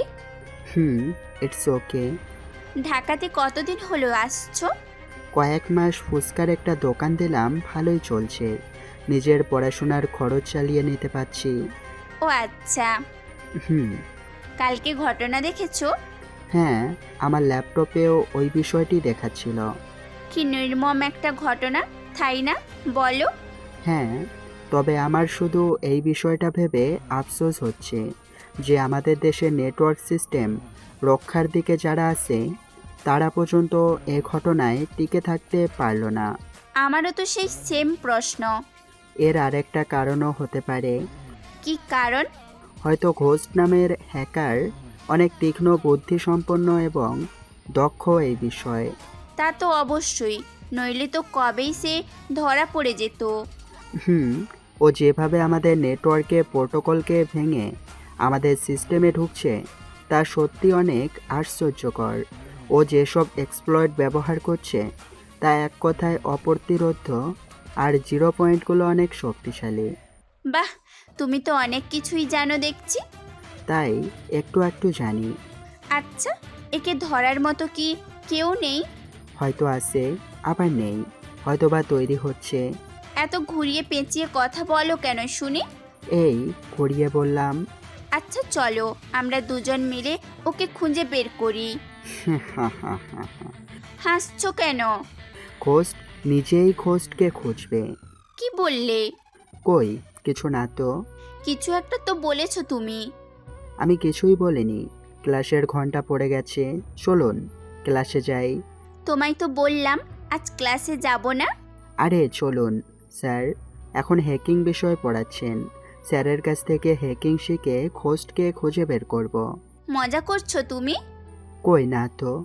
এরপর তন্ময় এবং তিশা ক্লাসের উদ্দেশ্যে রওনা হয় এবং ক্লাসরুমে প্রবেশ করে নিজেদের জায়গা মতো বসে পড়ে। কিছুক্ষণ পর ক্লাসে স্যার প্রবেশ করেন এবং ওনাকে দেখে অনেকটা গম্ভীর মন হচ্ছে স্যার বলতে থাকেন, তোমরা হয়তো গতকাল রাতের ঘটনাটা পুরোটা দেখেছো, জেনেছো পুরো বিষয়টি সম্বন্ধে। আমি আসলে অবাক হচ্ছি এটা ভেবে যে আমাদের নেটওয়ার্ক সিস্টেমের দায়িত্বে যারা রয়েছে তারা এখনও বেসিকের গণ্ডিও রাখতে পারেনি। কালকের ঘটনার পর আমি অনেকটা সময় ধরে পুরো জিনিসটাকে পর্যবেক্ষণ করেছি এবং আমি এমন কিছু জিনিস পেয়েছি যা আসলেই অনেক মজার এবং ভয়ানক জিনিস। কিভাবে গোস্ট অ্যাটাক করেছিল পুরো নেটওয়ার্কটা আন্দাজ করতে পেরেছি। স্যারের কথা শুনে ক্লাসের সবাই অনেক অবাক হয় এবং উৎসুক ভঙ্গিতে পুরো ঘটনাটা শুনতে থাকে। তন্ময় একটু নড়েচড়ে বসে এবং অনেক আগ্রহের সঙ্গে ঘটনাটি শুনতে থাকে। অন্যদিকে তিশা আরও মনোযোগের সঙ্গে পুরো বিষয়টি শুনতে থাকে। স্যার আবার বলতে শুরু করলেন, গতকাল আমাদের পুরো নেটওয়ার্ক সিস্টেমের উপর অ্যাটাক হয়েছিল মোটামুটি 2 বার। প্রথমবার গোস্ট নামের হ্যাকারটি অ্যাটাক করেছিল অনেক শক্তিশালী কিছু এক্সপ্লয়েড এবং 0 পয়েন্ট দিয়ে, যার ফলে তার এক্সটার্নাল অ্যান্টি ডিটেক্ট করা যায়নি এবং তার মধ্যে সে এমন কিছু হ্যাকিং স্কিল বা কোডিং ব্যবহার করেছে যা তাকে একদম প্রতিরোধবদ্ধ করে তুলেছে। আর আমি তোমাদের এই ক্লাসগুলো শুরুর দিনই বলেছি, সে একজন হ্যাকার তখনই পরিপূর্ণ হতে পারবে যখন সে পুরো সিস্টেমকে জানবে। নিজের আয়ত্তে আনতে পারবে। আর এই গোষ্ঠের কাজকর্ম দেখে শিওরলি বলা যায় যে এ কোনো পরিপূর্ণ একজন হ্যাকার। এবং প্রথমবার যখন এই অ্যাটাকটি হয় তখন গোষ্ঠ আগে থেকেই বলে দিয়েছে যে সে রাত 11:47 কিছু একটা করতে চলেছে। সেই কথা মাথায় রেখে আমাদের সবাই প্রতিরক্ষা অফিসারগণ অনেক শক্তিশালী এক্সপ্লয়েডের প্রতিশোধক তৈরি করতে থাকে। আর সবথেকে অবাক করা বিষয় হলো যখন গোষ্ঠ দ্বিতীয়বার আমাদের পুরো সিস্টেমকে হ্যাক করে তখন সে একটি দুর্বল এক্সপ্লয়েড ব্যবহার করেছিল, কিন্তু তার ভেতরে 0 পয়েন্টগুলো অনেক শক্তিশালী ছিল। এবং এর পাশাপাশি সে ব্যবহার করেছিল হ্যাকিংয়ের অন্তত জনপ্রিয় একটি মাধ্যম ফিশিং। এবং শেষে সে তার কিছু নিজস্ব তৈরি করা ভাইরাস দিয়ে আমাদের নেটওয়ার্ক সিস্টেমকে প্রোটোকলগুলোকে ভেঙেছিল এবং আমাদের নেটওয়ার্ক সিকিউরিটি যেই রোবটগুলো ছিল সেগুলোকেও ভেঙেছিল। তো মোট কথা দাঁড়ালো এই যে আমাদের দক্ষ অফিসাররা অপেক্ষা করছে যে আরও শক্তিশালী ইকুইপমেন্ট দিয়ে হয়তো গোস্ট অ্যাটাক করবে, কিন্তু ঘটনা পুরোপুরি তার উল্টো ঘটেছে। এর পাশাপাশি খুবই দুঃখজনক ঘটনা ঘটেছে। আমাদের দেশে খুব গুরুত্বপূর্ণ সেক্টরে কাজ করা 3 জন ব্যক্তিও ওর হাতেই মারা গিয়েছে এবং যার লাশ আজ সকালে নদীর ধারে পাওয়া গেছে। 3 জনকে গুলি করে মারা হয়েছে, যেমনটা আমরা লাইভ ভিডিওতে দেখেছিলাম। আমরা জানি না যে এর পরবর্তীতে কী হবে, তবে এতটুকু ঠিকই বোঝা যাচ্ছে যে গোষ্ঠ রীতিমতো আমাদের সরকারকে চ্যালেঞ্জ করছে, কারণ তার মোটিভ যদি এরকম না হতো তাহলে সে কখনোই কাজগুলো লাইভে সে করতো না বা এতটা ওপেনে কাজগুলো করতো না। আর ভিডিওতে আমরা আরও দেখতে পেয়েছি যে 3 জন ব্যক্তি মারা গিয়েছে, তারা মৃত্যুর পূর্বে নিজেদেরকে অপরাধী বলে স্বীকার করেছে। তবে কি তার মানে ওরা 3 জন কোনো অপরাধের সঙ্গে জড়িত ছিল যার কারণে তাদের গোষ্ঠ মেরে ফেলেছে? আর যদি তাই হয় তাহলে গোষ্ঠ নিরীহ মানুষদের কেন আতঙ্কের মধ্যে রাখছে? আবার এমনটাও হতে পারে যে সে হয়তো মৃত্যুর ভয় দেখিয়ে তাদের মুখ দিয়ে এমনটা বলিয়েছে। আসলে আমরা এখন এমন একটা অবস্থায় দাঁড়িয়ে রয়েছি যেখান থেকে দাঁড়িয়ে যে কোনো কিছুই হতে পারে। স্যার একটু থামে এবং লক্ষ্য করেন যে ক্লাসের সকলে অনেক মনোযোগ দিয়ে তার কথা শুনছিল। সবার চোখে মুখে এক ধরনের গম্ভীরতার ছাপ বোঝা যাচ্ছে। স্যার কিছুক্ষণ চুপ থেকে আবার বলতে শুরু করে, তো আজকে আমাদের যে বিষয়টি সম্বন্ধে ধারণা দিব সেটা হলো গোষ্ঠ ব্যবহার করা একটি বিশেষ এক্সপ্লয়েট, কিভাবে এটা কাজ করে এবং এক্সপ্লয়েটটা আসলে কি, এবং আগামীকাল এটার উপর তোমাদের একটা ক্লাস টেস্ট হবে। সো সবাই প্রস্তুতি নিয়ে আসিও। এই কথা বলে স্যার তার ক্লাসের সামনের দিকে এগিয়ে নিয়ে যেতে থাকে। তন্ময় স্যারের কথা শুনে মুচকি মুচকি হাসতেছিল এবং মনে মনে বলতেছিল, বাহ স্যার বাহ, আপনি তো অনেক কিছুই জানেন দেখছি। স্যার তখন ক্লাস করিয়ে বেরিয়ে যান সেখান থেকে। রাত্রি 1:44। শহর থেকে অনেকটা দূরে একটি পরিত্যক্ত গোডাউনের 2 ট্রাক অস্ত্র এবং 1 ট্রাকে ড্রাগসের ডিল চলছে। যে মিশনটি ডিল চলছে এটা হলো রাসেলের মিশন, এক ব্ল্যাক মাফিয়ার অবৈধ কার্যক্রম। তার আজকের এই মিশনটাকে সামনে থেকে নেতৃত্ব দিচ্ছে জুবাইর তার সাথে থাকা লোকেদের উদ্দেশ্যে বলে, কি রে, তোর কি সব কিছু রেডি? জি স্যার। সব কিছু সেফটির সাথে করিস, একটু লড়চড় হলেই কিন্তু খবর আছে। ওকে বস, আপনি একদম চিন্তা করবেন না। আর একটু পরে গাড়িগুলো বর্ডারের উদ্দেশ্যে রওনা দিবে। ওকে, সব কিছু ঠিকঠাক করতে থাকে। জুবাইর মারুফের সাথে কথা বলে চেয়ারের উপর পায়ের উপর পা তুলে বসলো। এমন সময় তার কাছে রাসেলের কল আসে। জুবাইর ফোনটি রিসিভ করে। হ্যালো। জি বস, বলুন। কাজ কত দূরে গেল? বস, আমাদের সব কিছু রেডি, এখন শুধু মালগুলোকে পার করা বাকি আছে। ওকে, আর শোন, একটা সিক্রেট সিগন্যাল আছে বুঝলি, জানিসই তো, হয়তো কোনো সিগন্যালের কথা বলছি। জি স্যার, জানি। ঠিক আছে, ঠিক মতো কাজ কর, তোর জন্য পুরস্কার আছে। কল রাখছি এখন। ওকে বস। রাসেল ফোন কেটে দিল। আর কিছুক্ষণের মধ্যে জুবাইয়ের সমস্ত ড্রাগস এবং অস্ত্রগুলো গাড়িতে তোলে। এরপর সে প্রথম ভার্সিটির ড্রাইভিং সিটের পাশে বসে এবং ড্রাইভারকে গাড়িটি স্টার্ট দিতে বলে এবং অতঃপর রওনা হয় বর্ডারের দিকে। অন্যদিকে রাসেল এবং তার টিম এখনও কন্ট্রোল রুমে পুরো সিস্টেমের উপর নজর রাখছে। তার মনে এখনও যেন ভয় ডানা বেঁধে রয়েছে। কখন যে ডার্ক ওয়েব থেকে তার সকল তথ্য চুরি হয়ে যায় বা এমন কিছু তথ্য ডার্ক ওয়েবে ছড়িয়ে পড়ে যা কখনো ছড়িয়ে পড়া উচিত নয়। রাসেল তার স্পেশাল অফিসার রাফাতকে বলে, চেক কর তো আর দেখো কোনো অ্যানোনিমাস মুভমেন্ট দেখাচ্ছে নাকি। ওকে স্যার, আমি দেখছি। রাসেলের কথা মতো রাফাত পুরো সিস্টেমের কন্ট্রোল প্যানেলে ঢুকে এবং সেখান থেকে যায় অ্যাডমিন প্যানেল এবং তাদের নিজস্ব পাসওয়ার্ড দিয়ে তারা লগ ইন করে এবং সেখানে ঢোকার পর সে রাসেলকে বলে, স্যার, আমাদের কিছু প্রক্সি এখনও ব্লকড হয়েছে, হয়তো এখনও পুরোপুরি ভাইরাসগুলো সরে যায়নি। রাসেল মুচকি হেসে বলে, সে হয়তো এখনো আমাদের উপর নজর রাখছে, আমাদের সমস্ত প্রতিক্রিয়া পর্যবেক্ষণ করছে। তুমি এক কাজ করো, ওর আইপি ট্রেস করার চেষ্টা করো। রাসেলের কথা মতো রাফাত অনেকগুলো ট্রেসিং লাগায় এবং 80 সেকেন্ড ওয়েট করে, কিন্তু তারপরও কোনো কাজ হয় না, কারণ 80 সেকেন্ডের পর একবার লোকেশন দেখায় রাশিয়াতে, একবার জাপানে, আর একবার দক্ষিণ কোরিয়ায় এবং আরেকবার দেখে চীনে। মানে একের পর এক রীতিমতোভাবে লোকেশন চেঞ্জ হতে থাকে এবং সেই লোকেশন চেঞ্জের ব্যবধান মাত্র 2 থেকে 3 সেকেন্ড, যা কখনোই সম্ভব নয়। রাফাত রাসেলের কথা শুনে বলে, ও আচ্ছা, অনেক বড় মাপের খেলোয়াড়ও, তাই না? কিন্তু আমিও কম যাই না। আমি যত পরিশ্রম আর ব্রেন দিয়ে এই সাম্রাজ্য তৈরি করেছি, তা এত সহজে নষ্ট হতে দেব না। রাফাত রাসেলের কথা শুনে একটা মুচকি হাসে। রাফাত সব জানে রাসেলের এই মাফিয়া কর্মকাণ্ড সম্বন্ধে, কারণ রাসেলের ডানহাত সেই। রাসেলের সব ধরনের অবৈধ কর্মকাণ্ডে সে সামিল থাকে। রাসেল এবার রাফাতকে বলে, তুমি প্রথমে সাবলেট সিগন্যাল পাঠাও, তারপর অ্যান্টিসিপেট করতে হবে। রাফাতের আর বুঝতে বাকি রইল না রাসেল কিসের কথা বলছে। রাফাত প্রথমত ডিটেক্টেড আইপি অ্যাড্রেস একটি স্যাবলেট সিগন্যাল পাঠায়, তারপর সে সব কিছু এরপর ওই অ্যাড্রেসের কোবাল্ট স্ট্রাইক নামের একটি হ্যাকিং পদ্ধতির মাধ্যমে অ্যাটাক করে। তারপর সে অ্যান্টিসিপেট পদ্ধতি ইউজ করে এবং কিছুক্ষণের পর আরাফাত হুররে বলে চিৎকার করে ওঠে এবং রাসেলকে বলতে থাকে, স্যার, ইউ আর জিনিয়াস। ওর পাঠানো সমস্ত ভাইরাস ধীরে ধীরে রিসেন্ট হয়ে যাচ্ছে। রাসেল মুচকি হাসে। একটা অন্ধকার ঘরে দুজন ব্যক্তি মাস্ক পরা অবস্থায় বসে তাদের ল্যাপটপে কি জানি কাজ করতেছে। তারা মূলত কন্ট্রোল প্যানেলের উপর নজর রাখছিল, আর এরা হলো গোস্টের সহকারী। এরা মূলত সাইবার প্রতিরক্ষা মন্ত্রণালয়ের কন্ট্রোল প্যানেলের উপর হ্যাক করা অবস্থায় নজরদারি করছিল, কিন্তু হঠাৎ করে রাসেল এবং রাফাত সেই হ্যাকিং থেকে তাদের অ্যাডমিন প্যানেলকে বের করে আনে এবং যা দেখে দুজন ব্যক্তি অবাক হয়ে যায়। তারা একে অপরকে বলতে থাকে, আমাদের সেন্ড করা সমস্ত ভাইরাস তো রিসেট হয়ে গেছে। হ্যাঁ, তাই তো দেখছি। আর ভাই বলতে হোস্টকে বোঝানো হয়েছে, ও তো এখন নেই। আমাদের এত হার্ডলি তৈরি করা ভাইরাসকে ওরা নিষ্ক্রিয় করে দিয়েছে।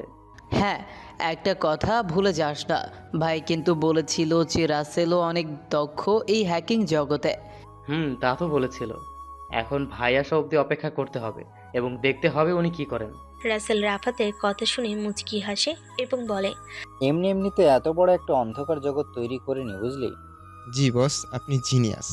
শোন, এখন নতুন করে পাসওয়ার্ড মার এবং যতগুলো রোবট আছে সবগুলোকে নতুন করে রিস্টোর কর। ওকে বস, করছি। রাসেলের কথা মতো রাফাত পাসওয়ার্ড সব জায়গায় নতুন করে দেয় এবং রোবটগুলোকে রিস্টোর করে এবং নতুনভাবে অ্যাপ্লাই করে। স্যার, আপনার কথা মতো সব করেছি। গুড। এখন জন দ্য রিপার টুলটি অ্যাক্টিভেট কর এবং বুরপ সুইট এ চেক কর সব কিছু। ওকে বস। জন দ্য রিপার টুলটি হলো পাসওয়ার্ড চেকিং টুল এবং বুরপ সুইট টুলটির মাধ্যমে বিভিন্ন ওয়েব অ্যাপ্লিকেশন সিকিউরিটি টেস্টিং করা যায়। সব কিছু টেস্ট করার পর রাফাত বলে, স্যার, এখন আমাদের পুরো সিস্টেমটা নিরাপদ। কোনো রকমের কোনো অ্যাবনর্মাল মুভমেন্ট দেখতে পাচ্ছি না এবং সব কিছু আগের মতোই চলছে। ওকে, গুড জব। এখন প্রস্তুত থাক নেক্সটের জন্য। ওকে বস। 2:44 নিস্তব্ধ রাত। জঙ্গলের মধ্যে দিয়ে 3টা ট্রাকে তাদের গতিতে সামনের দিকে চলছে। জুবাইর ও তার লোকজন সকল ট্রাকস এবং অবৈধ অস্ত্রগুলো নিয়ে যাচ্ছে 3টি ট্রাকে করে। প্রথমত ট্রাকটিতে রয়েছে জুবাইর এবং পরে দুটিতে রয়েছে তার বাকি লোকগুলো। হঠাৎ করে জুবাইর খেয়াল করে তাদের রাস্তার মাঝখানে একটি মোটরসাইকেল দাঁড় করানো এবং তার উপর একজন ব্যক্তি শুয়ে আছে। জুবাইর খুব জোরে হর্ন দিতে থাকে, কিন্তু কোনো লাভ হয় না। লোকটি এমনভাবে শুয়ে আছে মোটর সাইকেলটির উপর যেন সে কোনো কিছু শুনতেই পারছে না। জুবাইর বিরক্ত হয়ে তার একজন লোককে পাঠায়, তার নাম হলো রাজিন। রাজিন ট্রাক থেকে নেমে বিরক্তিমাখা মুখ নিয়ে লোকটির দিকে এগিয়ে যেতে থাকে। রাজিন লোকটির সামনে গিয়ে তাকে ডাকতে থাকে, কিন্তু কোনো উত্তর দেয় না সে। রাজিন আগন্তুক লোকটির আরও কাছে চলে যায় এবং সে দেখতে পায় লোকটি এক ধরনের মাস্ক পরে রয়েছে। রাজিন তার কাছে গিয়ে বলে, কিরে ভাই, কখন থেকে ডাকছি, কথা কি কানে যায় না? আগন্তুক লোকটি এখনও নিশ্চুপ। কিরে, কি হলো, কথা কি কানে যায় না? আর কি সব এগুলো পরে রাখছে মাস্ক? রাজিন কোনো উত্তর না পেয়ে এবার আগন্তুক লোকটির কাঁধে হাত রাখে। মোটরসাইকেলে শুয়ে থাকা লোকটি হঠাৎ করে রাজিনের ডান হাতটা ধরে এবং এক মোচড় দিয়ে ভেঙে ফেলে। রাজিন জোরে করে একটা চিৎকার ছাড়ে। রাজিনের চিৎকার জুবাইর শুনতে পারে। আগন্তুক লোকটি রাজিনকে বলে, তোর সাহস হলো কিভাবে আমাকে স্পর্শ করার? রাজিন কিছু বলতে পারে না, ব্যথায় কোকড়াতে থাকে সে। আগন্তুক লোকটি তার কোমরে গুজে রাখা একটি বন্দুক বের করে এবং রাজিনের কপালে ঠেকিয়ে 2 বার ফায়ার করে। বুলেটগুলো রাজিনের কপাল ভেদ করে বেরিয়ে যায়। নিমেষের মধ্যেই মাটিতে লুটিয়ে পড়ে রাজিনের নিথর দেহ। ট্রাকে বসে থেকে সমস্ত কিছু দেখছিল জুবাইর। এরপর জুবাইর তার সমস্ত লোকজনকে নামাতে বলে এবং সবাই মিলে আগন্তুক লোকটির মুখোমুখি হয়। প্রায় 30 জন লোকের বিপরীতে দাঁড়িয়ে আছে একজন মাস্ক পরিহিত ব্যক্তি। তবে আগন্তুক লোকটিকে দেখে মনে হচ্ছে না যে সে কোনো রকম ভয় পেয়ে আছে। আগন্তুক লোকটি একটি সিগারেট বের করে তাদের সামনে ধরল এবং মনের মতো সুখে টানতে থাকে। জুবাইর আগন্তুক লোকটির এমন কাণ্ড দেখে প্রচুর অবাক হয় এবং বলতে থাকে, কে রে তুই? আমাদের পথ আটকিয়েছিস কেন? আর তুই আমার লোককে মারলি কেন? সামনে থাকা আগন্তুকটি জুবাইয়ের কথা শুনে হাসতে থাকে এবং বলে, আমি কে এটা জানার পর থাকতে পারবি তো? আমি হলাম তোদের মৃত্যু। মৃত্যুকে কখনো এত কাছ থেকে দেখেছিস? আজ দেখে নে। তুই আমাদের মৃত্যু? হাসালি, তুই ভুল জায়গায় হাত দিয়েছিস। তুই একা আমাদের কি করবি? আমি একাই অনেক কিছু করে এসেছি যা তোদের কল্পনারও বাইরে। কে তুই? কে আমি শুনবি? শোন তাহলে। যেখান থেকে তোদের চিন্তাভাবনা শেষ হয় সেখান থেকে আমার সিস্টেম শুরু হয়। আমি এই হাত দিয়ে তোদের জীবনের কোডও লিখতে পারি, আবার তোদের জীবনে ফুল স্টপও টানতে পারি। আমি তোদের কাছে এখন মায়াজাল, তোদের কাছে আমি রহস্যে ঘেরা একটি ব্যক্তিত্ব। তোর বস রাসেলও তো এখন প্রচুর ভয় আছে আমাকে নিয়ে। না জানি কখন আমি ওর সিস্টেমের ভিতরে ঢুকে ওর বুক চিরে ঝান্ডা গেড়ে আসবো। হ্যাঁ, আমি হলাম সেই যে দেশের পুরো সিস্টেমকে নিজের আয়ত্তে করে নিতে পারে। আমি হলাম খোঁজ ওরফে জমদূত।